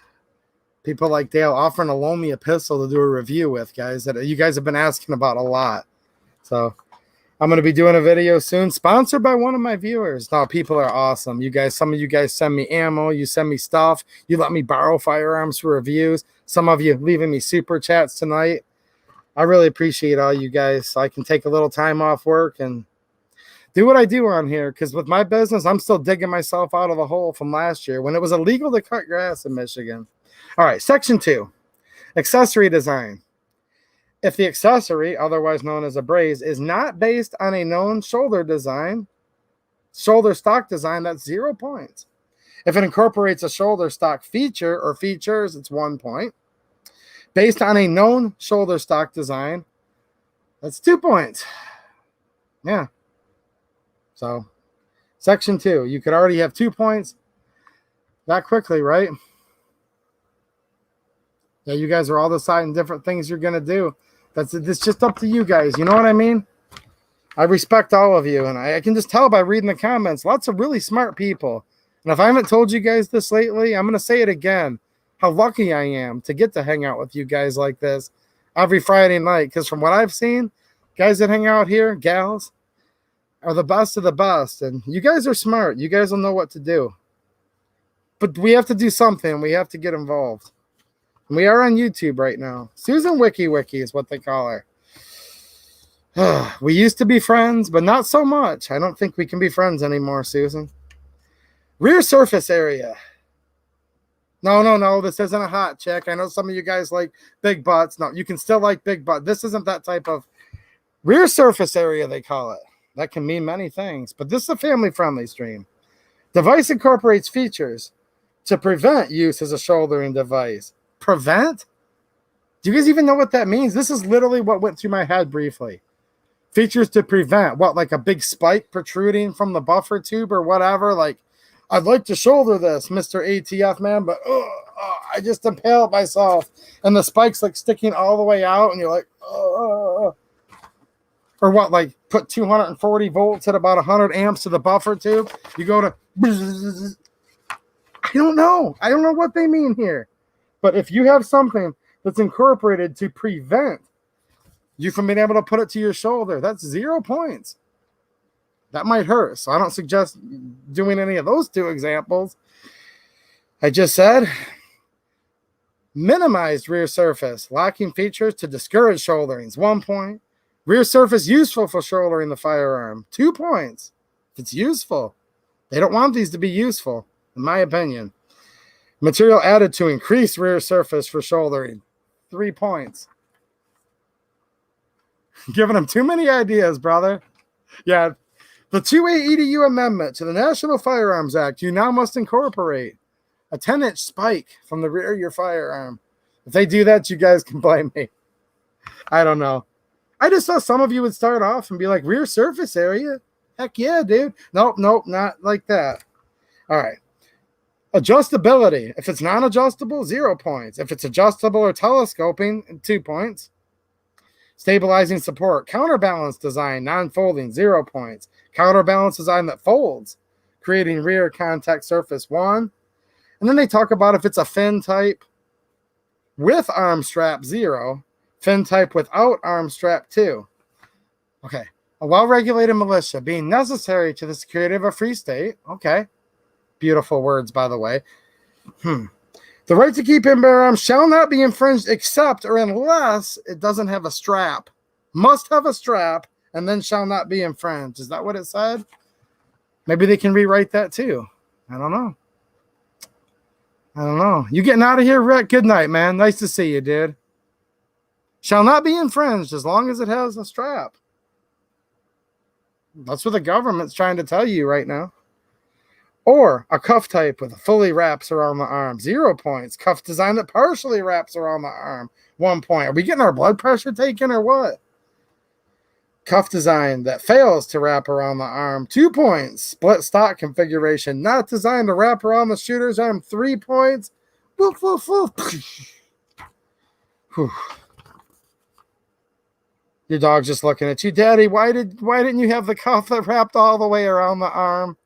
I just wanted to go out in the yard and chew on my bone and play frisbee.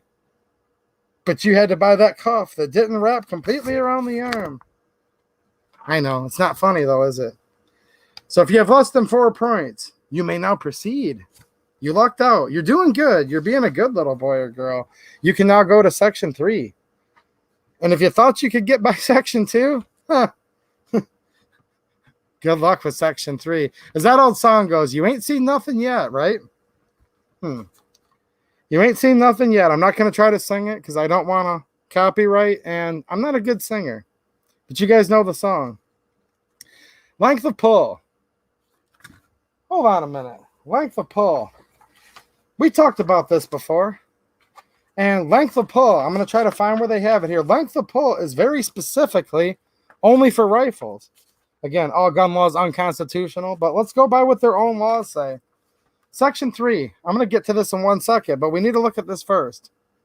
Length of pull. Length of pull is a common measurement of firearms that describes the distance between the trigger and the center of the shoulder stock. So, okay. Point A would be trigger. Point B would be the shoulder stock. So to get a measurement under this scenario, you have to be able to measure from point A to B. That's obvious. But here's the problem with this. Point B is a stock. If it doesn't have a stock, and these braces are not stocks, and even according to them, they're not stocks, they're shouldering devices, and they do differentiate, it can't have a length of pull. Because according to these same people that are saying these are shouldering devices, they're not calling them stocks, to have a length of pull means it must be a stock. Because literally, what are we going to measure from? It doesn't say to measure the distance between the trigger and the center of the whatever. It doesn't say that. No. Measure the distance between the trigger and the stock. That's what the statute that these guys are supposedly promulgating an interpretation thereof, delegated 7 rows away from Congress. So to me, that makes, not a lawyer, this is just my opinion for your entertainment only. In my opinion, that makes this whole section moot, but I'm sure they don't feel that way because it can't have a length of pull unless it has a stock, and that's according to their definitions. All right, less than 10.5-inch length of pull with accessory and rearmost locked position. See, they call it accessory again. They're not using the word stock. It can't have a length of pull unless it has a stock, and that's by their own literal legislation that they're following. Okay. Less than 10 inches, 10.5 inches, length of pull, 0 points. 10.5, but under 11.5, 1 point. 11.5, but under 12.5, 2 points. 12.5, but under 13.5, 3 points. 13 and over, woof, woof. Yeah, 4 points.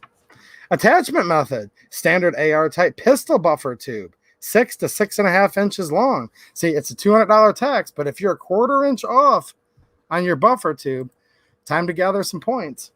Standard AR type pistol buffer tube, 0. All right.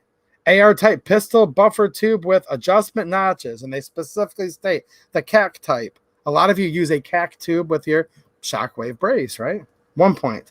Adjustable rifle buffer tube, 1 point. Adjustable PDW type guide rails, 1 point. Okay. Extended AR type pistol buffer tube, 2 points. Some people do that to make it longer for whatever reason. I don't know. They have their own reasons. Okay. Use of spacers to extend length of pull. That's 2 points, and that's an interesting one. Say you have an AK pistol and you buy one of the Stormworks Picatinny adapters to put the 1913, the SB Tactical 1913 brace. I have one. It's totally awesome brace, by the way. Would that be a spacer? Because really the only reason you're putting it there is to just have an attachment point. But hey, let's face it, it does space it out. There's a lot of gray area in all this. There's just one example, and you guys probably could type in 50 different examples. Okay, spacers. Modified shoulder stock with rear replaced by stabilizing brace. That's 3. So they're saying, I didn't even know you could do that at all at any time, but whatever. Cutting half the brace off and putting a stock off and putting a brace at the end. It's crazy, guys. Again, that's why I'm just reading this to hang out with you all. And I'm trying to talk about the philosophy behind all this. I'm not a lawyer. Don't take anything I'm saying as anything other than we're just hanging out, right? Because I don't understand all the legal jargon. And I don't think you're supposed to understand this. I think it's intentionally vague. What's happening, Cave Dave? How you doing, man? Nice to see you. At this point, I think I have 16 points. Probably. Attachment method creates an unusable arm point. Slant. 3. Okay, that's totally opinionated. Yeah, Ben Frank 15 said it's all gray area. Yeah. I agree. Jeez, look at that picture he has in there. Whew. Yeah, the philosophy is tyranny. I agree. That's why people need to start thinking about this. We can't just brush this under the rug and say, oh, it's only a brace. I don't care. It's just a stupid piece of plastic. Sure, it's just this, it's just that. Yeah, but at the same time, there's a lot more to it than that. A lot more. Peripheral accessories. Presence of a hand stop, too. Oh, so they want it where you could easily shoot your hand off if it slips past the muzzle? That sounds real safe, doesn't it? MacShot62 with the super chat. Thanks a lot, man, and a channel member. I appreciate it. He says, all this just like that 11th round in the magazine, which, as we all know, caused a nuclear meltdown somewhere. Yeah, an 11th round in a magazine can cause all this type of chaos in some states, too. And in the United States of America, for 10 years, from 94 to 2004, they put a sunset on that ban. They vowed since then they're never going to put a sunset on one again.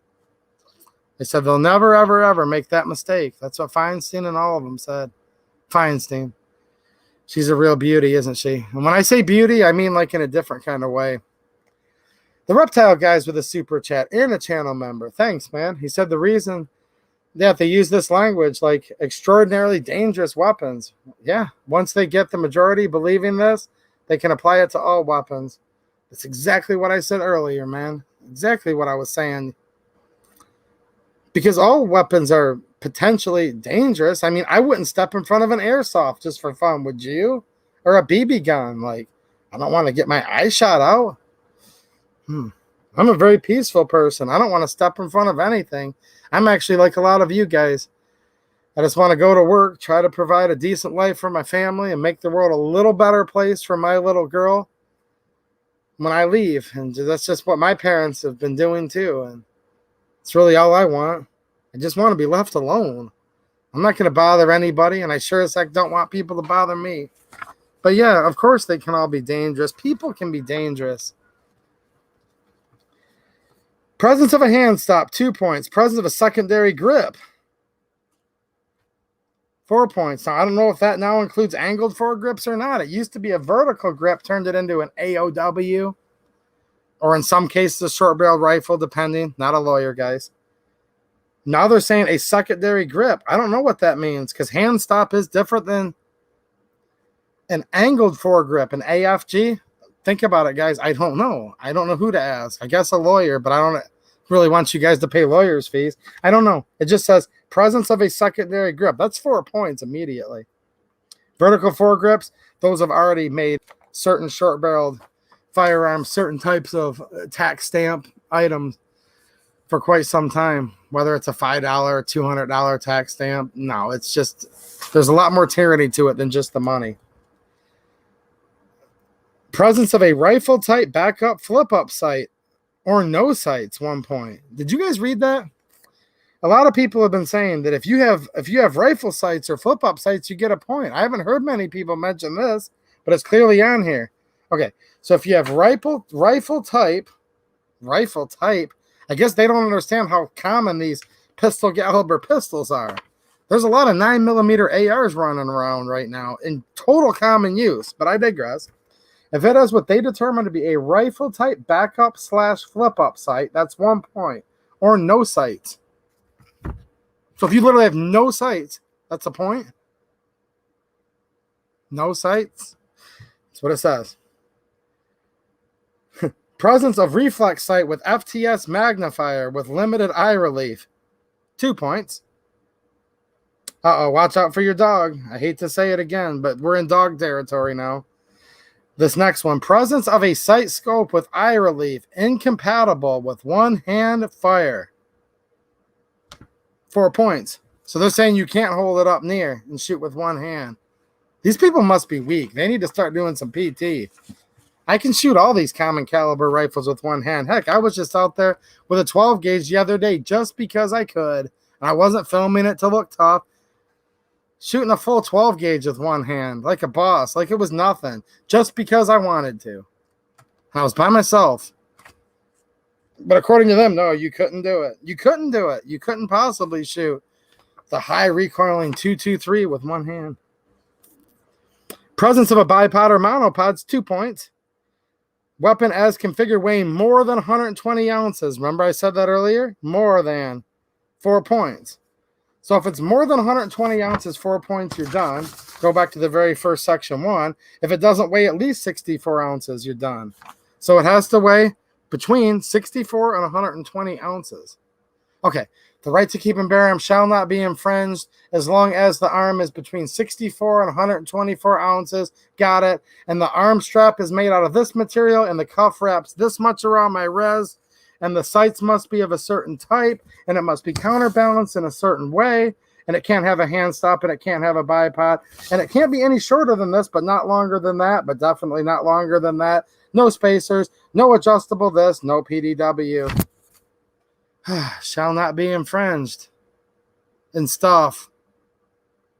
And only Congress makes law and stuff. Ha, plebe. You were actually taught that? That's where you were wrong. We're the law. We write the law. And that's clearly what I read when I read this. What do you guys think? I don't know. I mean, I don't understand any of this. This is, in my opinion, Susan, wiki, arbitrary and capricious, literally, because there's a catch-all that later says, well, if we determine that it's primarily for this, then screw this chart. It just is because we said so. That's in here too. 3/4 of these things are opinion. Some of them, yeah, they're you can actually measure it, whatever, but I don't know. I don't see inches or cuff type or weight anywhere in the founding documents, and I believe we were a lot freer then than we are now.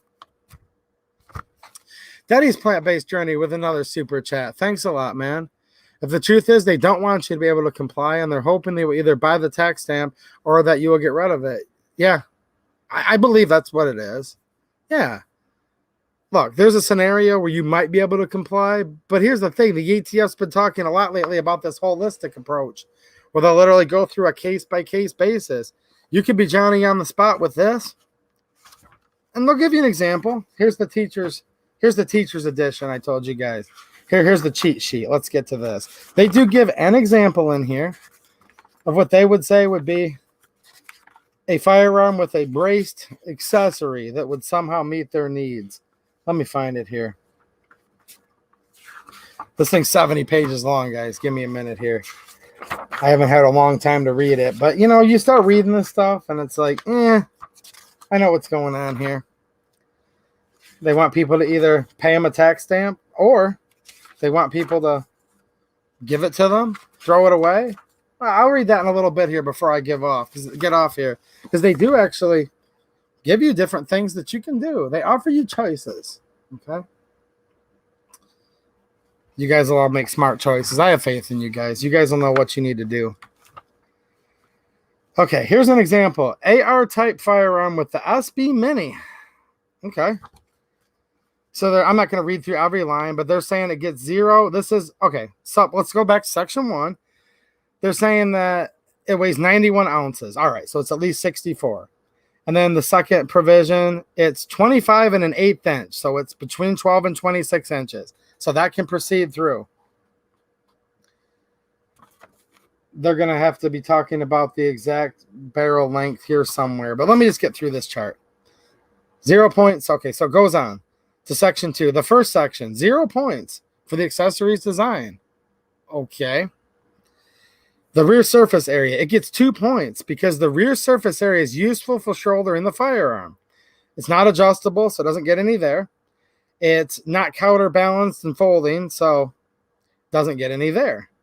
Fin type, doesn't get any there. Or they say this falls under a cuff type design that partially wraps around the arm, so that's 1 point. So it got 3 points on section 2. And luckily for you, you are now allowed to go on to section 3. Very sarcastically lucky with air quotes. Mike McClune with the super chat. Do you have a tax stamp for that? Because that looks like... Thanks for the generous super sticker, man. He's got the tactical hippo, piece of artillery on the head, with the robotic arm. I could actually use that robotic arm. That looks like it'd be good for a dog protecting device. Would the tactical hippo fall under the NFA? He's asking me. Chat, let him know. Would that tactical hippo that our friend Mike, thanks for the super chat, man, put in there. Just look at your little chats, guys. Let me know. Not a lawyer, blah, blah, blah. Let me know if it would go in there. All right, so now we're allowed to proceed to section 3. Can you guys believe it? Because it says right here, you can now proceed to section 3. This is with the SB Mini. Okay, length of pull. It's 11.5, but under 12.5. 2 points. The attachment method, they're saying, would be on a pistol buffer tube, so that's 0 points. The stabilizing brace modifications, there would be none, they're saying, on this example, so that's no points. Peripheral accessories, presence of rifle-type backup, flip-up sights, or no sights. 1 point. So 3 points. So they're saying in a certain instance here, here's a picture of what they're saying. Here's a picture of what it looks like. Here's a particular, now we know that ARs are Legos firearms, so you could have hundreds of configurations of this, with or without this brace. But they're saying this one here, this exact one, that's doomed to be constitutional. Tactical hippo equals 87 points. Yeah. Matt says looks taxable to me. I agree, Ben Frank. Tactical hippo would be a great guard pet. I know. I want one. I think I'm going to sell all my guns, guys, not to capitulate to the NFA. I'm only going to sell all my pistols and rifles and trade them all in to get that tactical hippo. Did you see the warhead on his head there? Whew. Shall not be infringed. Does tactical hippo fall under that? I don't know. We better ask David Chipman. He'll let us know. Okay, so here's this AR. Look, guys, you can focus on this if you want, and if this is your decision, you should. But this is like, they're saying this would probably comply. Okay, the rear surface area would accrue 2 points, so they're explaining all this. If I read too much, I'm going to go retarded, guys. I can't really understand this too much, just because it's so stupid. The firearm would score 3 points. Okay. Therefore, since each section is evaluated separately, the firearm as submitted would be classified as a pistol with an attached stabilizing brace accessory. Now, you guys ready for the fail? Not only does the tactical hippo fail, the AR type firearm with the SB A3 accessory. Bum, bum, bum, bum. Dun, dun, dun, dun. The SB A3 fail. This thing literally right off the bat incorporates a shoulder stock design feature. Bam, 1 point. Rear surface area, material added to increase the rear surface for shouldering, 3 points. Adjustable telescoping design, shouldering, 2 points. Stabilizing support, non-folding. Or Ooh, this is where they're nailing you. Cuff type design that fails. And I would know. This is not me making this up. I'm speaking with emphasis, guys. These are in bold face. Just so you guys know here. I'm not trying to be overly dramatic. Cuff type design that fails. Bold. To wrap around the arm. 2 points. 8 points. 8 points. And then in all bold it says asterisk. Weapon fails to proceed to section 3. SBA 3. Do you know how many major firearms manufacturers have sold pistols like that you thought were completely legal that you bought at your local gun shop? Yeah. That came with the SBA 3 on it. Probably the most popular brace in use today. I hate to even make these arguments common use. It's terrible, but maybe these are common use. I don't know. That was a slippery slope, that common use thing. But even though it's not allowed to go to Section 3, they still figured out Section 3 for you. Okay, 12.5, but under 13.5 inches, 3 points. Ooh. Adjustable rifle buffer tube, 1 point. Go down to the bottom. Presence of rifle type backup, flip up sights or no sights, 1 point. 5 points. So it already failed Section 2 and couldn't even go to 3. But hypothetically, they failed out 3 anyways, and it also failed that. So this is basically, in my opinion, it looks like to me the same AR. Now, I may be wrong here, but if you look at the picture, look at this AR with the SB Mini. Okay. Now let's go to the SBA 3. I think they're trying to make it the same rifle, just switching braces to use it as a control. Possibly, probably the same rifle. Maybe it's a little bit different, but it looks about the same. With the SBA 3, fail. They're saying this would become a short-barreled rifle. Shockwave blade. A lot of you guys have shockwave blades. Shockwave blades. Do you guys want me to? I'll read through. I won't spoil it. All right. The weapon must be at least 64 ounces, 93 ounces. Okay. It must be between 12 and 26 inches. It's 23. Whew, we passed Section 1. We can now go to Section 2. Accessory design, 0 points. Rear surface area. Minimize rear surface. Locking features to discourage shouldering, 1 point. I would argue with that. The shockwave blade is so narrow and it's so like sharp and rigid. I think that discourages. That's why earlier when they said that it lacks features of discouraging, so just a narrow piece of plastic isn't enough. That's why they may want you to put that 12-inch spike or rig high voltage electricity to it or any other thing. But it gets 1 point. Adjustability. Adjustable or telescoping attachment designed for shouldering, 2 points. Fin type without arm strap, 2 points. And guess what? You're at 5. Weapon fails to proceed to Section 3. But of course, they love hypotheticals. So even though you're not allowed to proceed to Section 3, they're going to proceed to Section 3. 1, 2. Just make sure your whole entire... Just make sure all of your pets are in good order, guys, okay? Just make sure all of your pets are in order. You're going to see why. Length of pull, 12.5, but under 13.5, 3 points. Ooh. AR type, pistol buffer tube with adjustment notches, CAC type, 1. There goes 1, dog. You're at 4. Stabilizing brace modification configuration, fin type, locking and arm strap, 2 points. Uh-oh. This is where I said, hide your dog, your cat, your tactical hippo. Presence of a secondary grip, indicating two-handed fire, 4 points. Bam. Which I'm going to show you guys this picture in 1 second. This is goofy. Presence of a sight scope with eye relief incompatible with one-handed fire, 4 points. And he was a good dog, but you didn't pay the $200 tax stamp. I'll look at this. They're clearly putting a VFG on here, vertical foregrip. Now, look, all gun control is unconstitutional. I reject all of it, but the laws that we're currently living under now, that was already illegal anyways, unless you, maybe that'd be an AOW, right? I'm not a lawyer. That's clearly a vertical foregrip. But so whatever, but they're basically saying, now look at that scope on there. That scope gets you just as many points as that vertical foregrip. Now, I would note, I'm calling it a vertical foregrip because that's what this literally is. It's completely vertical, perpendicular to the accessory rail, right? Long-standing unconstitutional law has established that that makes it an NFA item already. But they don't use the word vertical foregrip. They just use the word presence of a secondary grip. So in my opinion, you might want to assume that it could mean the angled foregrip too, because although they show a vertical grip here, which was already illegal, it just literally states grip. But maybe there's something I missed in here, guys. Do your own research. Just wanted to bring that up.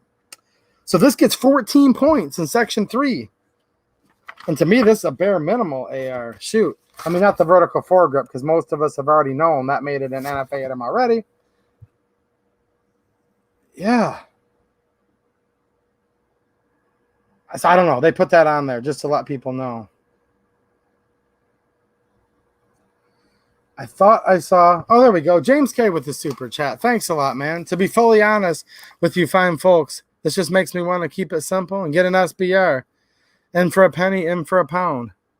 You guys will make your own decisions. Like I said, I'm not a tax stamp collector.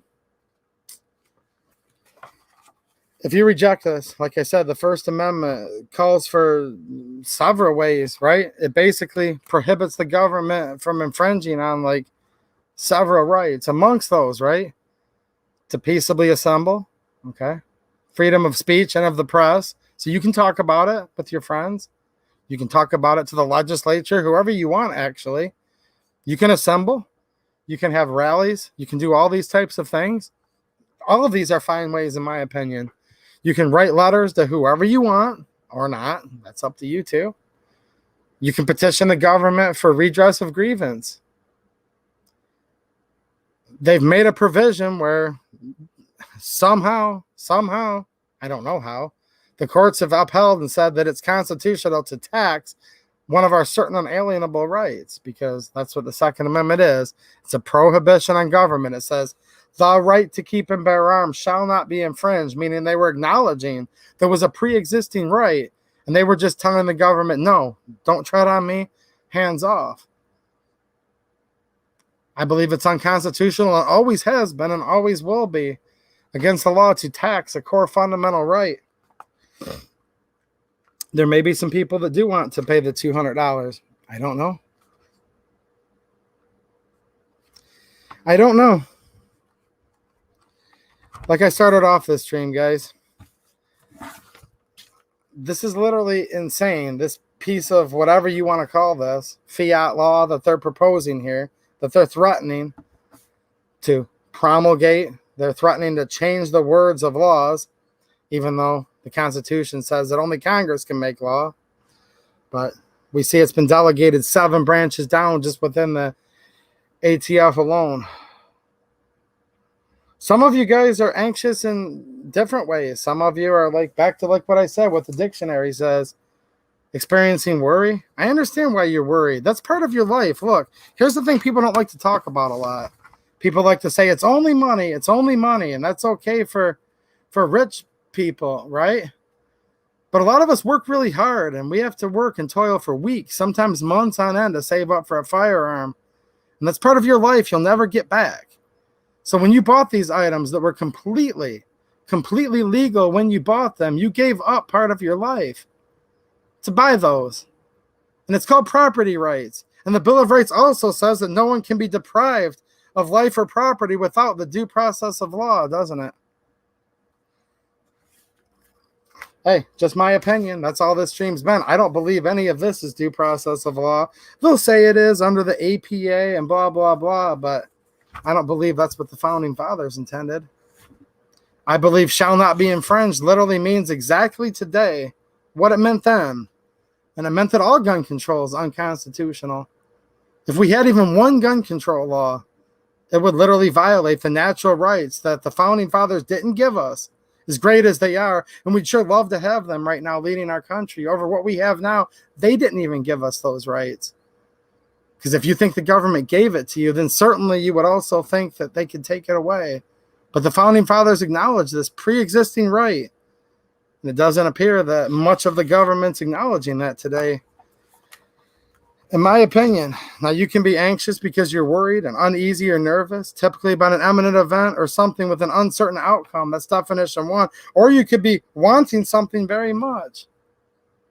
Some of you guys are wanting to actually, shake things up and say, look, let's just repeal the whole NFA and get rid of all of it.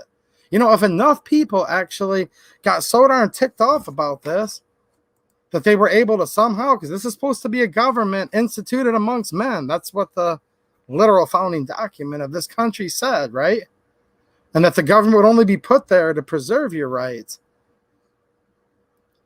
Maybe enough people can influence the government enough to get them just to repeal this whole National Firearms Act, because it's all illegal, and it always has been for the last, 80 years now, 90 years almost. Some of you are looking forward to calling your congressman. Some of you are looking forward to buying a tax stamp. There's many things you guys are, and you guys will all decide that because that's your personal decisions. But in my opinion, this is so purposely convoluted. And that's why I said in the second half of the title, and why I'm not fear-mongering. Bump stock ban was just as convoluted as this, and this is what started all this. The fact that the bump stock ban, was allowed to proceed, and I say allowed because the people allowed it to happen, apparently. And a lot of people back then said it's just a bump stock, it's just useless, it's just this, it's just that. Ain't nobody need one. Why would you need it? It wastes ammo, it's stupid, it's plastic. I heard all of it. That allowed for this to happen. Now here we are. And I think when this, if or when this goes through, it'll just be the next one and then the next one. And I don't think it's a coincidence that they're trying to promulgate this into full force and effective law around the same time they're trying to change certain definitions of what a firearm is or isn't. And why they're offering as one of the main remedies for this that you can register it with the National Firearms Act. Now, here's what they say here, and I'll end with this. There's several things they say you can do. You can permanently remove or alter the stabilizing brace such that it cannot be reattached, thus converting the firearm back to its original pistol configuration, as long as it was originally configured without a stock and as a pistol. But hold on, a lot of these came factory with these braces on them. So that's what I was getting at earlier. Okay? The original configuration with many of these from very famous name brands came with braces on them. But whatever. I digress. Thereby removing it from regulation as a firearm under the NFA. Exercising this option would mean the pistol would no longer be equipped with the stabilizing brace within the meaning of the proposed rule. Okay. Cecil Rhodesia with the super chat. Thanks a lot. Trader Joe's, it says. That's a funny avatar. If an RPG is mounted on it, would that be a point or two? What about a flamethrower? Probably a few points. The RPG, well, hold on. If it had a stock on it, then it would probably make it an SBR period. But you're just trying to be funny. That is funny. I don't know the answer to that. I'm not sure. Flamethrowers are not actually regulated as firearms, though. You can do number 2. Remove the short barrel and attach a 16-inch or longer barrel to the firearm, thus removing it from the provisions of the NFA. Or it can just be a pistol, in my opinion, which is what it is, and still have no purview of the NFA. My personal opinion, not a lawyer. Destroy the firearm. What I'm trying to say by that is this is all moot. According to this, if you just leave it as a brace pistol, though, it could very well be an NFA item. I want to make that clear. Just telling you guys I don't agree with any of it. So you can make a 16-inch barrel, blah, blah, blah. You can destroy the firearm. ATF will publish information regarding proper destruction. All that hard-earned money, your life that you spent, your labor to buy the firearm, you can just throw all that away. Yeah.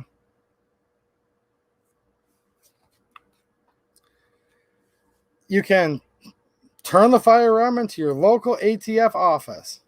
I wonder how many people do that. I think they said there was like 4 bump stocks turned in total. You can complete and submit an application to make and register a firearm. ATF Form 1. As part of the submission, the $200 tax payment is required with the application. That's the tax stamp. That's the NFA. Pursuant to 27 CFR 479-102, the name, city, and state of the maker of the firearm must be properly marked on the firearm. Now you're putting your name on it. If you made it, that's what that is, a Form 1, right? All other markings placed by the original manufacturer should be adopted. Proof of submission of the Form 1 should be maintained by all possessors. That's the permission slip. That's where you have to have permission to cross state lines, if granted to you. And that's where it can no longer be sold by your local gun shop and is going to reduce sales and cause irreparable financial harm to those businesses. Submission of Form 1 includes, but not limited to, e-form submission, acknowledgement, proof of payment, or copy of Form 1 submission with postmark documentation. Goes on, talking about the National Firearms Act, this, that, the other. I think this is literally nuts.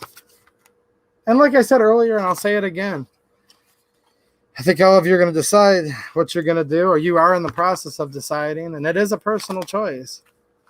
Because there's lots of threats of very, very hefty prison sentences and possible fines involved in here.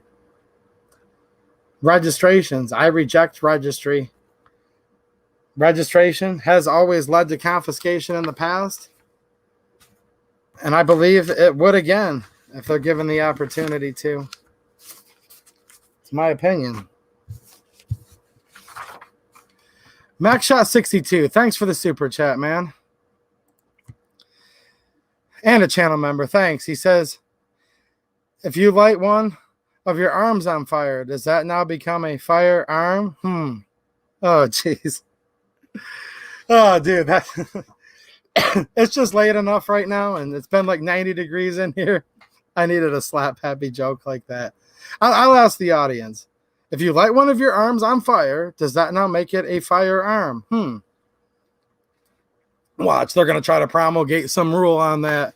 Then they're going to come in there, and they're going to say, two-way EDU is the reason why the ATF is now promulgating a new rule to consider your arm an NFA item if you light it on fire, because it's by now definition a firearm. And in some cases, it could be less than 26 inches, but it could be more than 26 inches. And it could weigh less than 64 ounces. But especially here, I mean, let's face it, guys. It could weigh more than 120 ounces.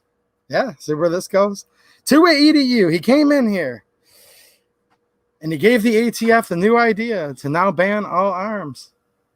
I don't know. We can joke about it, but I don't want to joke too much. Or one of the agents just might. No lighting your arms on fire, Max Shot. We'll just leave it at that. Freedom Mink, what's happening, man? How you doing?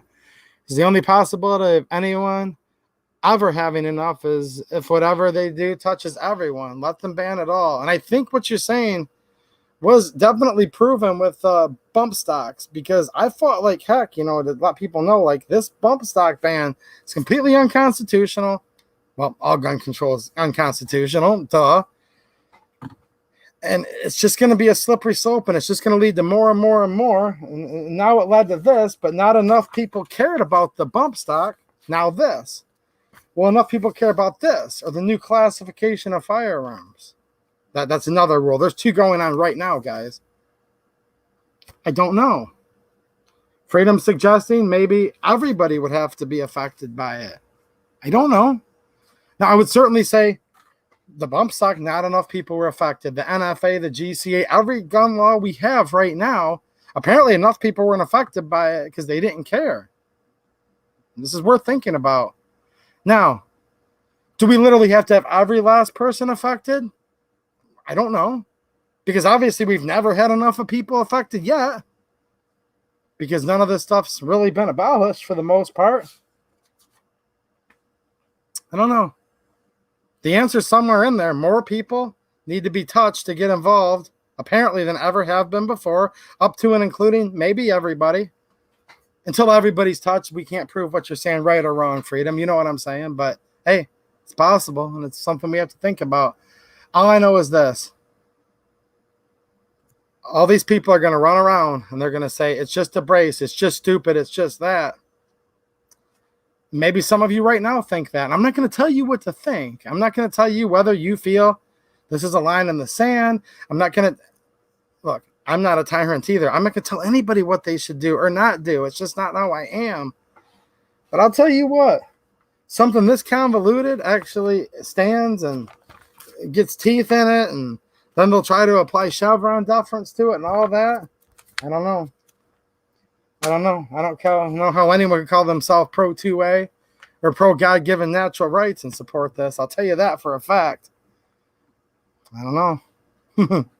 I do know, but you can't say everything you want on here, and I don't want to put words in people's mouth. I truly mean that. You guys will decide what this means to you or what it doesn't mean to you. And just by glancing, I can't keep up with nearly all the comments, guys, but very smart people in here. That's why I keep saying that. You guys will have to figure it out, won't you? Cecil Rhodesia with the super chat. Thank you. Said they didn't specify the method of delivery. Rent large helicopter? Check. Put brace in car? Check. Pick up car and deliver vertically to comply? Check. Oh, I know what he's saying. Put it in the car. Parachute. Defensively, Susan Wiki. Interesting line of logic. I know where you're heading with that. Ron Wayne, channel member. Thanks, man. He says, hope your arm isn't too short. I know it could be a SBR, or if it's too long, or if it doesn't weigh enough. Literally, in these rules, look, if it doesn't weigh enough, okay, SBR. But if it weighs too much, SBR. If it's too short, no. But if it's too long, no. And if it has certain types of sights, it gets a point. But if it has no sights on it at all, it gets a point. Very, very interesting, isn't it? I don't know. Well, you guys have had a lot of good comments tonight. I'll go back and read them all over the weekend. Good night, Chris Plummer. Thanks for being a channel member, man. A lot of you guys are talking. We need to talk. We need to think about this stuff. Like I said, there's many, many things. I feel like I'm so retarded right now after trying to read just a couple pages of this. I don't know. Somebody asked me how I'm doing. I'm doing good. I'm sweating right now because it's literally like, it's one of those things where night falls here. The humidity just keeps going up and up. It's still in the mid 80s in this shop. I don't have air conditioning in here, guys. So priorities. I could sell a gun and buy air conditioning, or buy another gun and sit in here and sweat. And proof, this is the choice I made. But before you guys make fun of me, I know a lot of you guys made the same choice too. Let's see here. Air conditioning, personal pleasure, or another gun? Well, I'm sitting here sweating and it's 90 degrees, right? All right. Well, if you guys think this is nuts, you're not alone. I wanted to go through all this tonight, offer you guys encouragement to stay strong. I don't want you guys to be scared, but I want you to be encouraged and realize that, yeah, actually, they've become emboldened enough now to actually put this out here. They're threatening that it's going to have full force and effect of law. So there you go. Dave Kanya, thanks for being a channel member, man. He says, start babbling like the former vice president. I'll bring you a window AC unit. I usually do a former vice president interpretation at least once a night. You know what I'm saying? The former vice president, he's now delegated the authority to the attorney general, who then delegated it about 7 levels deep through the ATF. Look, he doesn't know who he is. He literally doesn't know where he's at. He came on there and said, I'm Joe Biden, and I'm going to beat Joe Biden. Do you remember that? And then he got on stage. You guys remember? He got up there. Where am I? This is my wife. This is my daughter. Oh, they switched on me. This is my wife. And this is my daughter. It's true. It's true. Now they're threatening that if you don't pay a $200 tax, because remember, Randy Weaver, that wasn't over the barrel length. It was over a $200 tax. And it's fun and funny to make fun of these people, but apparently they're dead serious. And they're citing things like USC this, Gun Control Act that, National Firearms that, docket number, whole 9 yards. So there you go. David Greenwell with a super chat. Good night, freedom lovers. Don't give up. Step up. I agree. And that's why I did this whole stream, just to offer encouragement to you guys, because we're not going to just sit back here and say, nothing to see here. Who cares? It won't happen to me. I think a lot of people will be affected by this. The ATF said 3 million. SB Tactical said they sold 10 million alone. So there's probably even a lot more than that are affected by this. We'll see if it's enough people. And we'll talk about this more, and we can see how encouraged people are or aren't to try to, put a stop to this. All right, guys. I'm so hot. I literally want to go outside with a garden hose and run my head underneath it because it's really hot out. But I enjoyed hanging out with all you guys. And seriously, I offer encouragement to all of you. All right. Thanks for watching, and have a good one.